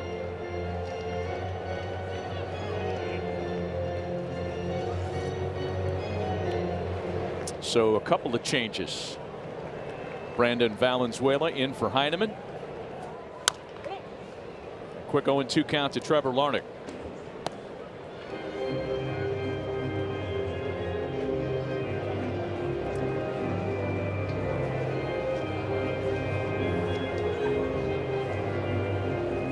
Those that may have been grousing about the earlier start time today, talking about players, at this point probably understand that their travel days were made a lot easier. And Larnach serves that one into right. Sanchez is back on it for out number 2.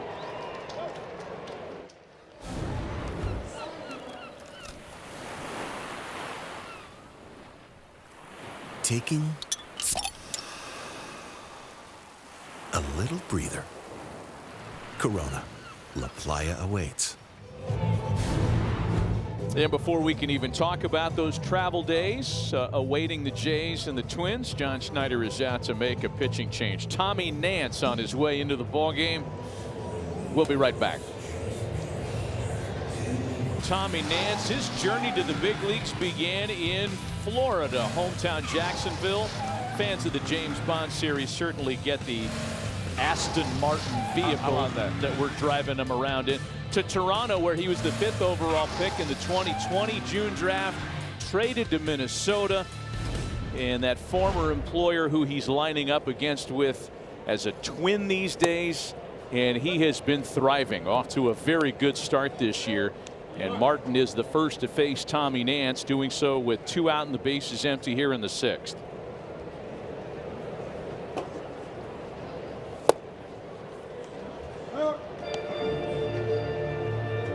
Tommy Nance, a guy that leans on a big, heavy curveball, making his 15th appearance of the year here this afternoon. I love today's game. Curveball, slider, fastball averages 95, and he only throws it 29% of the time. Right, he throws fuel and never throws it. It's amazing. Those are the dudes you yell at. You're like, throw the fastball. What are we doing? He's like, why would I? Yeah. 3 pitches, and he finishes off the Twins in the 6th. The afternoon, Caroline Pineda has news on one particular reliever. Well, Cody Funderburk and his wife, Alicia, welcomed their first child, their daughter, Murphy Jo, on April 20th. They were honored pregame for Cancer Awareness Day here at Target Field and received a really nice ovation. Alicia was diagnosed with Hodgkin's lymphoma during her pregnancy and paused treatment to have baby Murphy. Cody said the support from everyone in the Twins organization has been overwhelming in the best way. Alicia will resume her treatment May 12th, and of course, our thoughts are with her and their entire family, Matt. What an amazing story, Caroline, and not sure if we'll see Cody in this game today. Pitched in yesterday's game, but great to see his family thriving under those circumstances for sure. Murphy Jo. Beautiful. Absolutely incredible story. Good to see everyone's doing well. Can't imagine how hard it is to leave. You know, it's always hard to leave when you have a child during the season and Leave your wife too. On top of it and everything else. It's just good to see everyone's doing well. Miles Straw's the pinch hitter here, starting things in the 7th. Batting for the left-handed hitter, Yohenrik Binyango. Straw has found a little home run pop. So the Jays trying to counter the lefty Rogers, who was around for one more batter, quite possibly.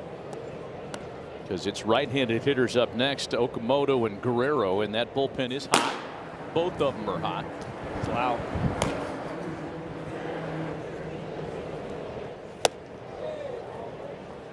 Two balls and a strike on Miles Straw. You mentioned Straw unlocking some power with the second deck here in this series. Known for defensive reputation, but it's always so fun for me to see guys develop and you know, you get labeled as one thing and all of a sudden you go somewhere, somebody unlocks something, somebody suggests something, and kind of take that next step. Little early and yanked well foul toward the limestone. Yeah, Miles Straw was a dude who, when you ask, like, hey, what do you know about Miles Straw? A lot of people would respond by saying, platoon player and the guy that climbed up the wall to get in the face of a fan at Yankee Stadium a few years ago. And elite defender, I'll give you and that. elite defender. I was about to say he can go get it. Now turning himself into an offensive threat these days. 0 for 6 as a pinch hitter this year, however. His career home run high is 4. He's already halfway to that this year. And goes down swinging to open the 7th.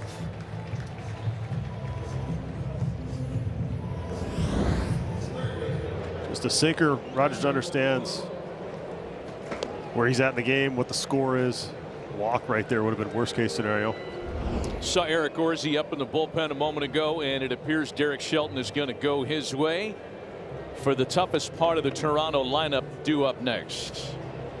That's a great long outing by Rogers. To the bullpen go the Twins. We'll be right back.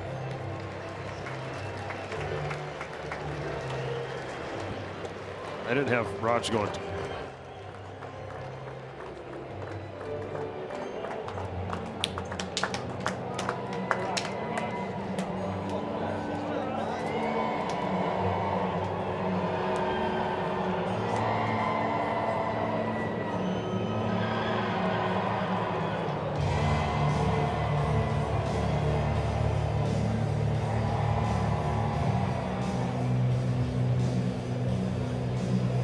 Balls, bases, and more at auctions.mlb.com.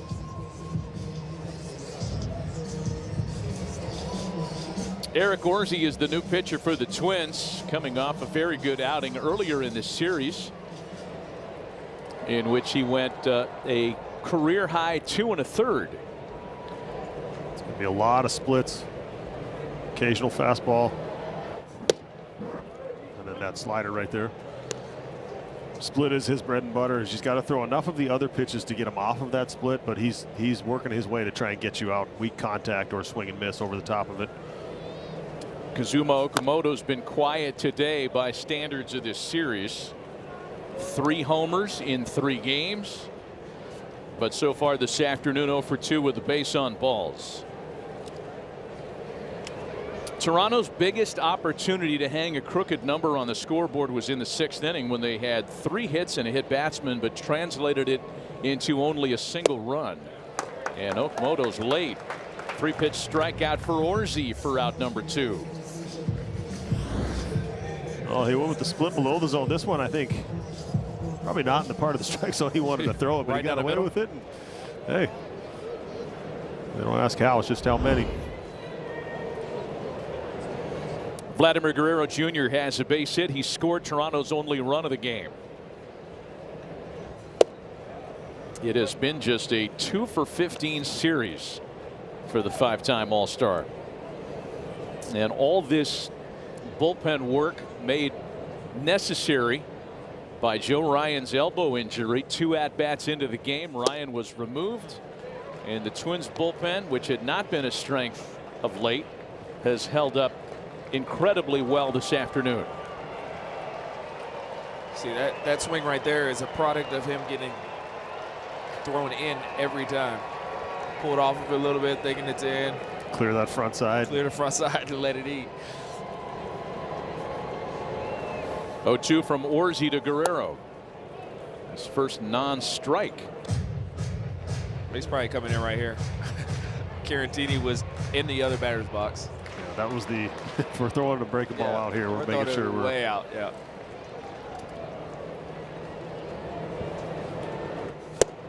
Got him. All business, Eric Orsi. A pair of relievers combined to strike out the side in the 7th.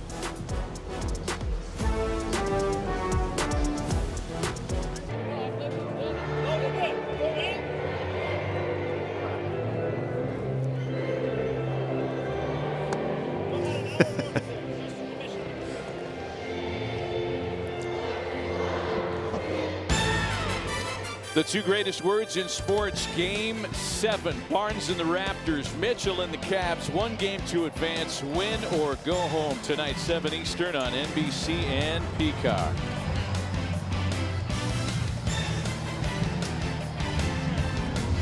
Seventh inning stretch having come and gone.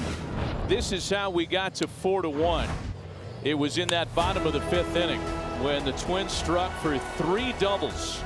A triple-double inning, fans of In-N-Out Burger might recall. And it translated into 3 runs. RBIs for Keishel, Clemens, and Wallner. And that's the difference in a 4-1 Minnesota lead. Twins hoping to survive this 4-game series with a split if they can hang on today. Going to the bottom half of the 7th inning, and it's that same part of the lineup that's due to hit for Minnesota in the 7th. Yeah, not that it will mean much, but also taking the season series from the team that was in the World Series, about an out away from winning the whole thing. So it's odd that these 2 teams, non-division opponents, meet this early in the year twice and are done with that season series. Yeah, we'll see you next year or in the playoffs. These teams met in the playoffs in 23. This place was packed. It was electric. That's what Philly fans were saying to the Celtics last night. That's crazy. That just went the way everybody thought, right? Victor Caratini with a inside out pass out to left field for route number 1. So 1 gone for Tommy Nance. Miles Straw taking over in left for Pinango. The ball will find you. I was just going to say that. Hey, every time you get out there, the ball will find you if you just got in there. We're talking about the early start. You were talking about the early start. At least they get to watch the game. That's true. They get to watch the game, and they, both teams travel days today. Watch a game on the plane. Here's Keishel now. By the way, we got to get back to that just for a minute here. The Celtics lose game 5 and 7 at home. That's crazy. To the Sixers. What in the wide world of sports is going on in the National Basketball Association? It's been a great postseason so far. I'll tell you what, Tatum not being able to play was the day. That was the thing for you? That was the thing. That was the thing. Embiid was a beast yesterday. Monster. Wolves advancing without Anthony Edwards and DiVincenzo against Denver. Yeah, that's crazy too. 9:30 tomorrow on Peacock for the Wolves next round opener. They got their up against it with the Spurs too. Hey, and the Joker started to wake up. There was Good a thing lot. they had Batman. There was a lot of shenanigans in that series. There was. It was crazy. It was fun. That Lakers Thunder. Good luck. Conference semifinals on Peacock and on NBC. Count is a ball and 2 strikes on Luke Keyshaw. He has doubled twice today, 3 times in the last 2 games. Double. In and out. Like you said, animal style. 7th inning for the little ones. It's time. It's time. Full count. Do we have twins?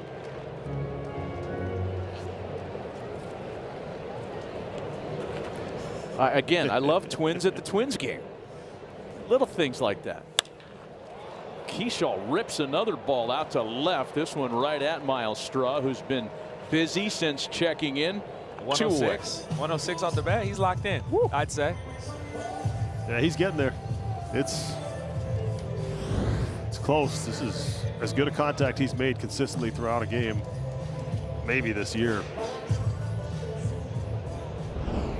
Whenever I see Luke Keyshaw down there, I got to blink twice to remember that Harrison Bader no longer plays in Minnesota. Right? He looks a little bit like him. I thought I saw him in the pregame, and I said, "Is that?"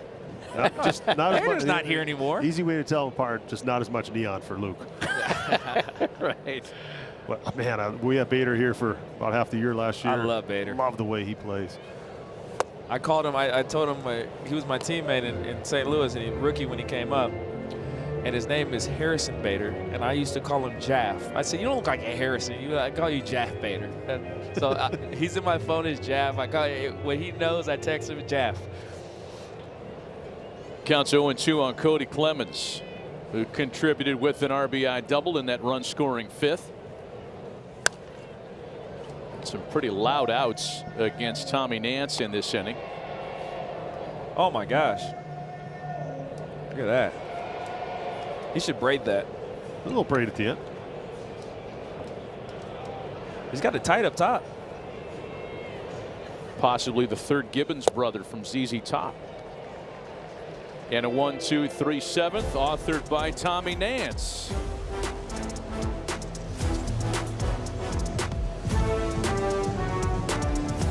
One AL manager to be on his all-star staff. He told me it was a no-brainer to choose Derek Shelton. The two have been friends for years, and when Schneider came up to the majors in 2019, he said Shelton was a resource to him in that time. Schneider called Shelton during spring training to ask him to be on his staff and told me Shelton was thrilled to accept right away. So we will be seeing them together in Philly in July. Yeah, friendship, Caroline, and from what we understand, and Justin, you know more about this, a long-standing work relationship too, as Jesus Sanchez takes a big swing at Eric Orzi's first offering and pops to Royce Lewis. Yeah, it was back to their days in Toronto, and Schneider was managing down in Dunedin.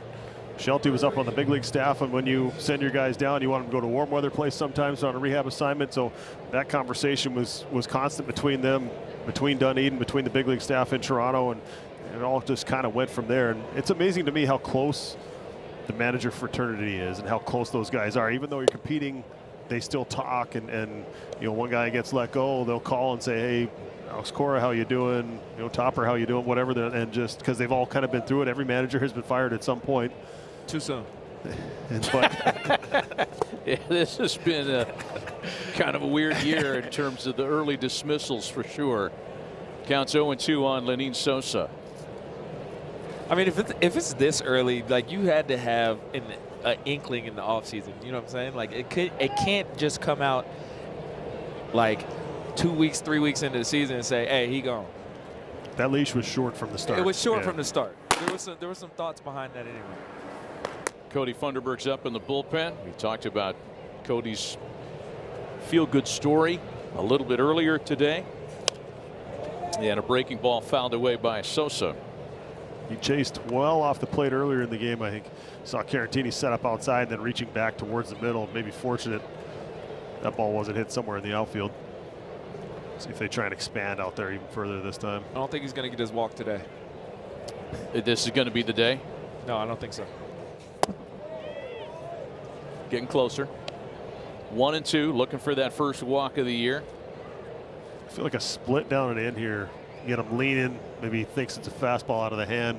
Opens up early. Swing over the top of it. One of the new players that John Schneider's gotten to know since being acquired from the White Sox in the middle of April. What an unusual title defense year it has become for John. If we can go back to last year's World Series one last time today, I loved what John Schneider had to say in the immediate days and hours really after the Game 7 defeat.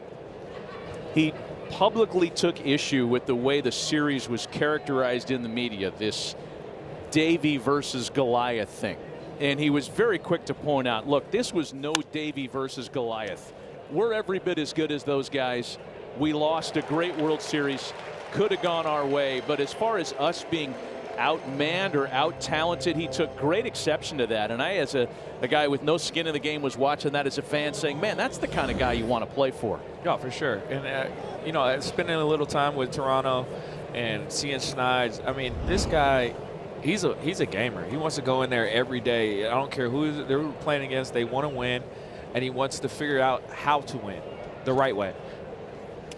And you know, you hear from a lot of people in pro sports, kind of a small community. You talk about baseball being a tight group of folks. Broaden it out to the sports world, and among those that John heard from after the Game 7 defeat, Warriors head coach Steve Kerr, who sent him a handwritten note saying, you know, in so many words, congrats, amazing moment, great for you, great for your town, great for your players. I mean, that's probably something that came right out of left field for John. I think it's just incredible. Leaders across sports kind of reaching out. Shelty's made a pretty good relationship with the Wolves coach Chris Finch, and it's kind of like just leadership is leadership. And if you felt that pain before, you know what he's going through, and just to be able to reach out and say, all right. Steve Kerr is also that type of guy too. He's you know, I've met him a few times, and you know, he was an integral part, which is crazy, of me going back to play for the Cubs. Steve Kerr? Steve Kerr, yeah. Varsho with the ball headed for the gap in left center field. And that'll rattle up against the fence. Dalton's into second with a 2-out double. Yeah, crazy story. Coach Kerr was in the same place I was where I was working out, and he goes, somebody comes over and he says, Dex, can Coach Kerr get a picture with you? And I said, absolutely. Like, I love this guy. And he came to me, and this was, I was going to be a free agent. And I was a free agent, and after 15, he goes, hey, y'all were so close last year. If you go back to the Cubs, like, y'all have a real chance in winning a World Series. And he goes, winning in Chicago, there's nothing like it. And I said, you know what? You make a good point. So, like, for him to say that and put that in my head, it was like an epiphany. I was like, okay, yeah, we might do this. Did you send him something after the World Series? No, but I did see him in San Diego. He was in Joe Maddon's office, and they were playing, because he's a huge baseball fan, and they were playing we were playing the Padres, and they were playing the Lakers, and he came down for the game. And I said, Coach Kerr, you're right. We're close. Ernie Clement will bat now with the runner at second. Jays are 1 for 5 with runners in scoring position this afternoon. They've left 8 stranded. The strikeout has been the Blue Jays' enemy today. It's a team that has the lowest strikeout rate in the game. And as an example, first 3 games of the series, they'd struck out only 10 times combined. This afternoon, they have struck out 9 times. Here is one of their best contact men in Ernie Clement. It's 2 balls and no strikes. In a game where Joe Ryan, who does strike out many, left after 2 batters, and the relievers, the bullpen, has one of the lowest strikeout rates in the entire game. They've managed to strike out 8 Blue Jays so far. Sometimes that's worse though, because you, like you said, you prepare for one guy, and then you get 6 different guys.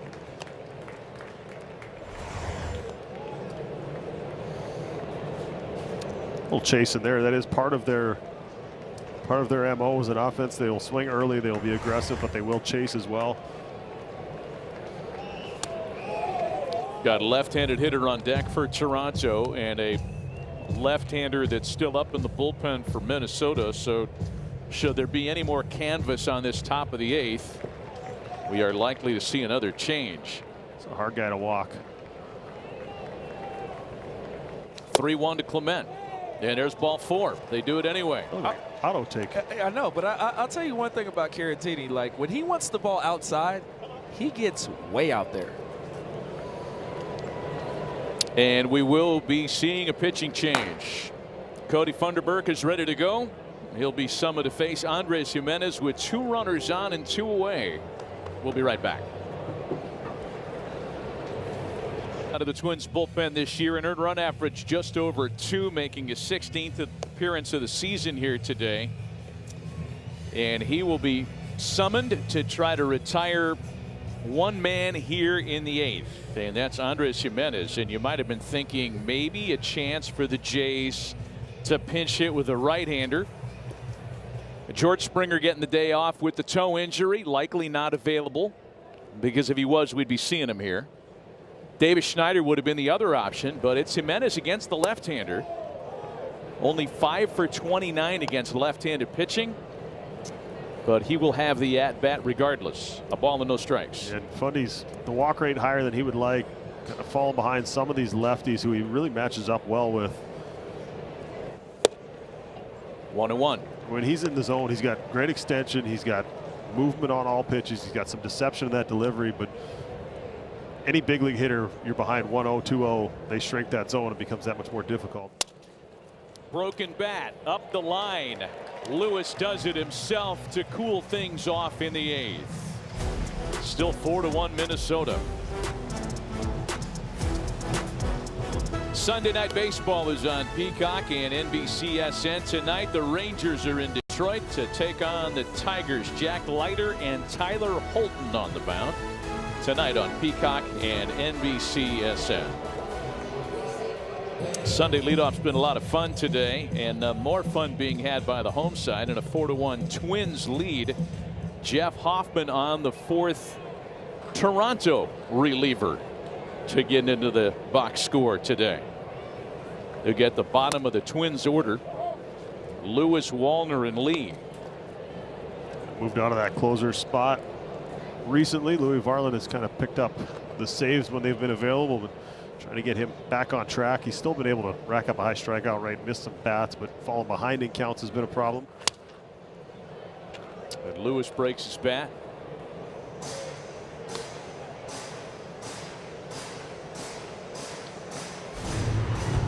Boom! That's a winner. I didn't take you as a baseball fan, Blake. Come on, I love homers, and this little bad boy lets me pick one for free every day of the week. I can make a pick for Moonshot Monday, Tater Tuesday, Walk-Off Wednesdays, Thumper Thursdays, 4-Bagger Fridays. Ball and a strike. The count to Royce Lewis. Big heater swung on and missed. Jeff Hoffman boasting a 43% whiff rate this year, and that's 3rd best across Major League Baseball. He's got good stuff.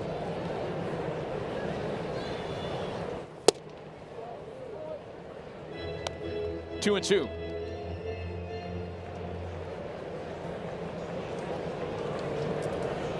I mean, is it worth kind of speculating here on how they're going to bridge the final 3 outs? Speaking of the Twins, like 5 saves from 5 different guys. And I think, you know, Derek Shelton's brain was moving in that direction as soon as he learned Joe Ryan was going to come out of the game in the 1st. Yeah, how am I going to get through this whole thing? Oh, almost. That's as close as you might get, Tex. Yeah, and I think it's you got the veteran Topa down there, one of your more experienced arms. You got 3 righties coming up. They pitch hit with Straw, so you no longer have Piniago out there, that lefty. So assume that's what it's going to look like. Justin Topa in the 9th. 3-2 home to Lewis has popped up. And nice catch. play by Brandon Valenzuela. Wow. And as Justin's talked about already this afternoon, not a whole lot of room back there. Well, does the right thing, sees where the ball is, then flips the helmet off. Didn't see it right away, looking right up into that sun. Awareness, and then the slide. That limestone's not forgiving back there. Tremendous play. That was a very good play. Valenzuela will be leading off the top of the ninth after coming into the game. So one gone here last of the eighth. And Matt Wallner has had a big afternoon. An RBI double against the left-handed reliever in the fifth, part of that 3-run rally. That area of the strike zone is where he's had the most troubles this year. Fastballs, upper third, especially up under his hands. Just hasn't been able to close that hole up, and the league, until you do, is just going to keep going there. On that, fouled it back, and it's 0-2. But I think when you, as a hitter, are aware of where your hole is in your swing, it's always in the back of your mind. 100%. I remember when I was my rookie year, they kept getting me with those sliders down and in. And I got called into the office by our GM and our manager, and they said, hey, everything in, take it. They said if you punch out, hey, everything's fine. And I started taking them, and they were all balls. And I'm like, and then they started coming back over the plate, and I started getting hits, and I was like, you know what? I wish the game was this easy. Thank you guys for telling me this. But until you counter it, they're just going to keep doing it. Until you show them that you close that hole, that they don't have a spot to go to. Or you stop swinging at it, and they know it, you know it's a ball. Well, let me tell you, there have been so many things that have gone right for the Twins today that have kind of countered the recent trends. Bullpen has been great. Wallner has a couple of hits. James Outman is the pinch runner. Keisha with 2 doubles. I mean, these were all things that were not going well in the previous week to 10 days. That's the thing about this game. You got a chance 24 hours later to fix whatever ails you. Anybody can beat anybody, and you're always going to get a shot at redemption. And usually it's pretty soon after, whenever you failed. But if you're scuffling, that seems they just keep coming. Those days seem like weeks. Outman with a very aggressive lead. Lee bounces it up the middle. Jimenez, an elite defender, turns that into an easy 6-3 inning-ending double play. Last chance for the Jays going to the ninth.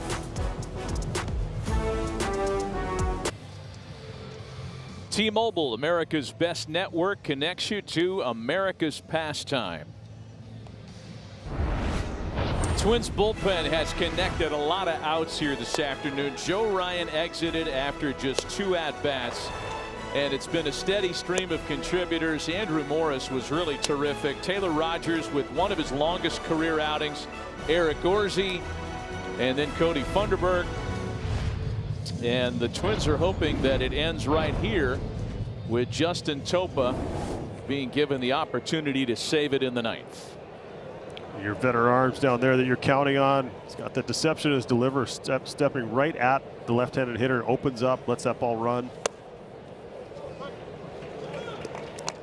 Brandon Valenzuela, the first to face him, making his first plate appearance here this afternoon after coming on defensively. He'll be followed by Straw and Okamoto. And Brandon late.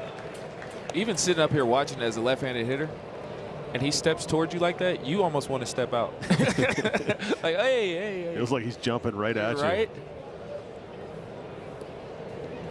Toronto would love to figure out a way to get somebody aboard and give Vladimir Guerrero Jr. a chance to swing the bat one last time today.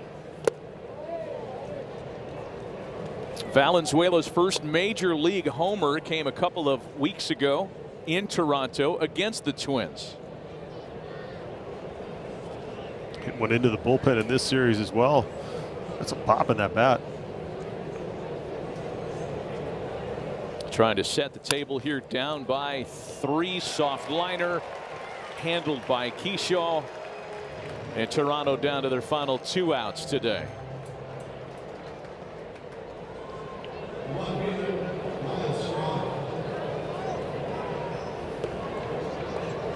Miles Straw also started the afternoon on the bench. That came on to pinch hit for Pinyango earlier. That sounds so cold. On the bench. Started the day in the as a non-starter. How about that? Little chopper. And Lewis with a tough chance. Couldn't pick up cleanly with the bare hand. Infield single for Miles Straw, who runs really well. That's a line drive in the books. I think if he catches that bare hand, he gets that throw off, I still think he's safe by a step. Straw gets down the line. Yeah, you got to make the perfect throw. You got to grab it, get a grip, throw it across your body, make an accurate throw. Clean shaven, Royce Lewis. He's working. He's trying to get everything. So now Kazuma Okamoto has another chance. He struck out twice this afternoon after not striking out in any of the first 3 games of the series. See, Matty V, we're a little superstitious. Royce Lewis cut facial hair, struggling a little bit. He's like, I'm gonna get some hits. Okamoto homered against Topa yesterday. And high and deep to left field this afternoon. Homer today. And gets him again.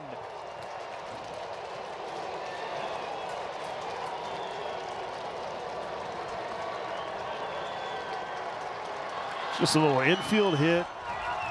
Get this thing going, get some traffic. A bloop and a blast. And he's got some pop. Homers in all 4 games in the series. Is that the player of the week or no? I mean, between he and Buxton, we might be sharing it. Co-players of the week. Wow. Put on the jacket. It's not like it's something new to him. 30 homers, multiple seasons in Japan, second most homers over the last 6 years. He has some pop in his bat, but how quick does that translate? How quickly do you adjust to a new league and a whole bunch of new pitchers that he's never seen before? It's been impressive. And all of a sudden, the tying run digs in at the plate with only 1 away, and it's a 5-time All-Star. This has gotten a little uncomfortable for Twins fans. This is the man you don't want to see at the plate. As the tying run. As the tying run. Or the winning run. Or in general. Cement mixer slider just kind of spun up there. He hit that 109 miles an hour. Justin Topa among those very glad that this is the last time the Twins face the Blue Jays this year. That's not a matchup that's worked out very well for him. I mean, when you homer against the same dude in back-to-back games, there's some ownership going on there. 3-1 to Guerrero. Now you hear the Toronto bench fired up, everybody into it. I think first game of this series, that ball doesn't make it out of this ballpark. It was 42 degrees. Ball wasn't carrying anywhere, especially in that gap. Full count to Guerrero. Challenge right away. He tapped that quick. Pitch is called to strike. The batter is challenging. They got one to burn. Pitch is a strike. Toronto is out of challenges. I mean, may as well. You got a chance to flip that count, turn it into a walk, end up on first base. You're late in the game. Yeah, it's not a bad challenge. Can't take them with you.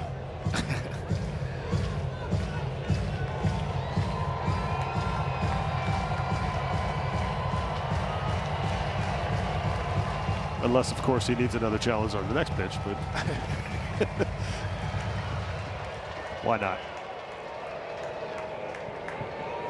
With these late leads for the Twins, it's not easy sledding for them. Chopper well hit that eats up Keyshaw and gets on into right center. That was an absolute bullet. 112 miles an hour. 112.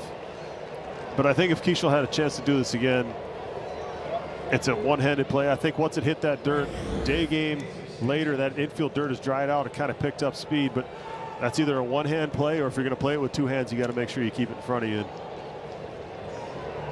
This is kind of how it's been, not necessarily just putting all the blame on the relievers. There has been plays that haven't been made behind these guys as well. It's a team. You lose as a team, you win as a team, and Topa got the ground ball against one of the best hitters in the league and wasn't able to get it out, even though it was hit very hard. And they gave it a knock. Everything's a hit nowadays. Boy, this is Jay's lineup once again that scored 8 in the 8th yesterday to snatch one back from the Twins.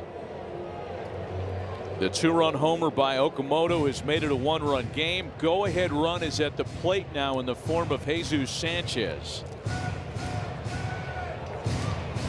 A good meeting right there by Pete Mackey, just going out, slowing everything down. You made your pitch, you got a ground ball.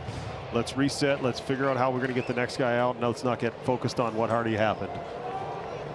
If I'm at second base, I'm going to the pitcher, and I'm like, hey, that's on me.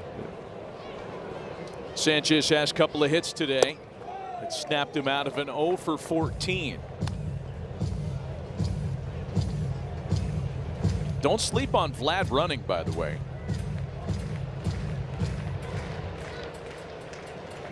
Two for 2 in the stolen base department. Shot back up the middle. Tying and go-ahead runs on base for Toronto. Well, Vladdy hit it 112. Sanchez hit that one 107, and fortunately Topa was able to get out of the way. That was scary. There has been some really loud contact in the inning, and both bullpens are busy now. You know who is swinging the bat? Sosa. He's the only player with 50+ plate appearances and no walks in the MLB. That's crazy. So can you take advantage of that right here? Get him off the end of the bat. Davis Schneider pinch running at first for Sanchez. I wonder what the odds are, the FanDuel odds on him walking. They should have that. Off the board. Off the board? Yeah. You can only play it in Macau. Here we go. Anthony Bonda's up in the bullpen for the Twins.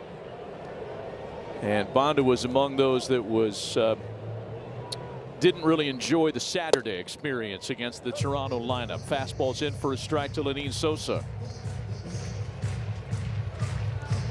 Last 3 hitters exit velo 103, 112, 107. Another one hard hit, but that could end the ball game. Keishel to Lee to Clemens, and the Twins hang on.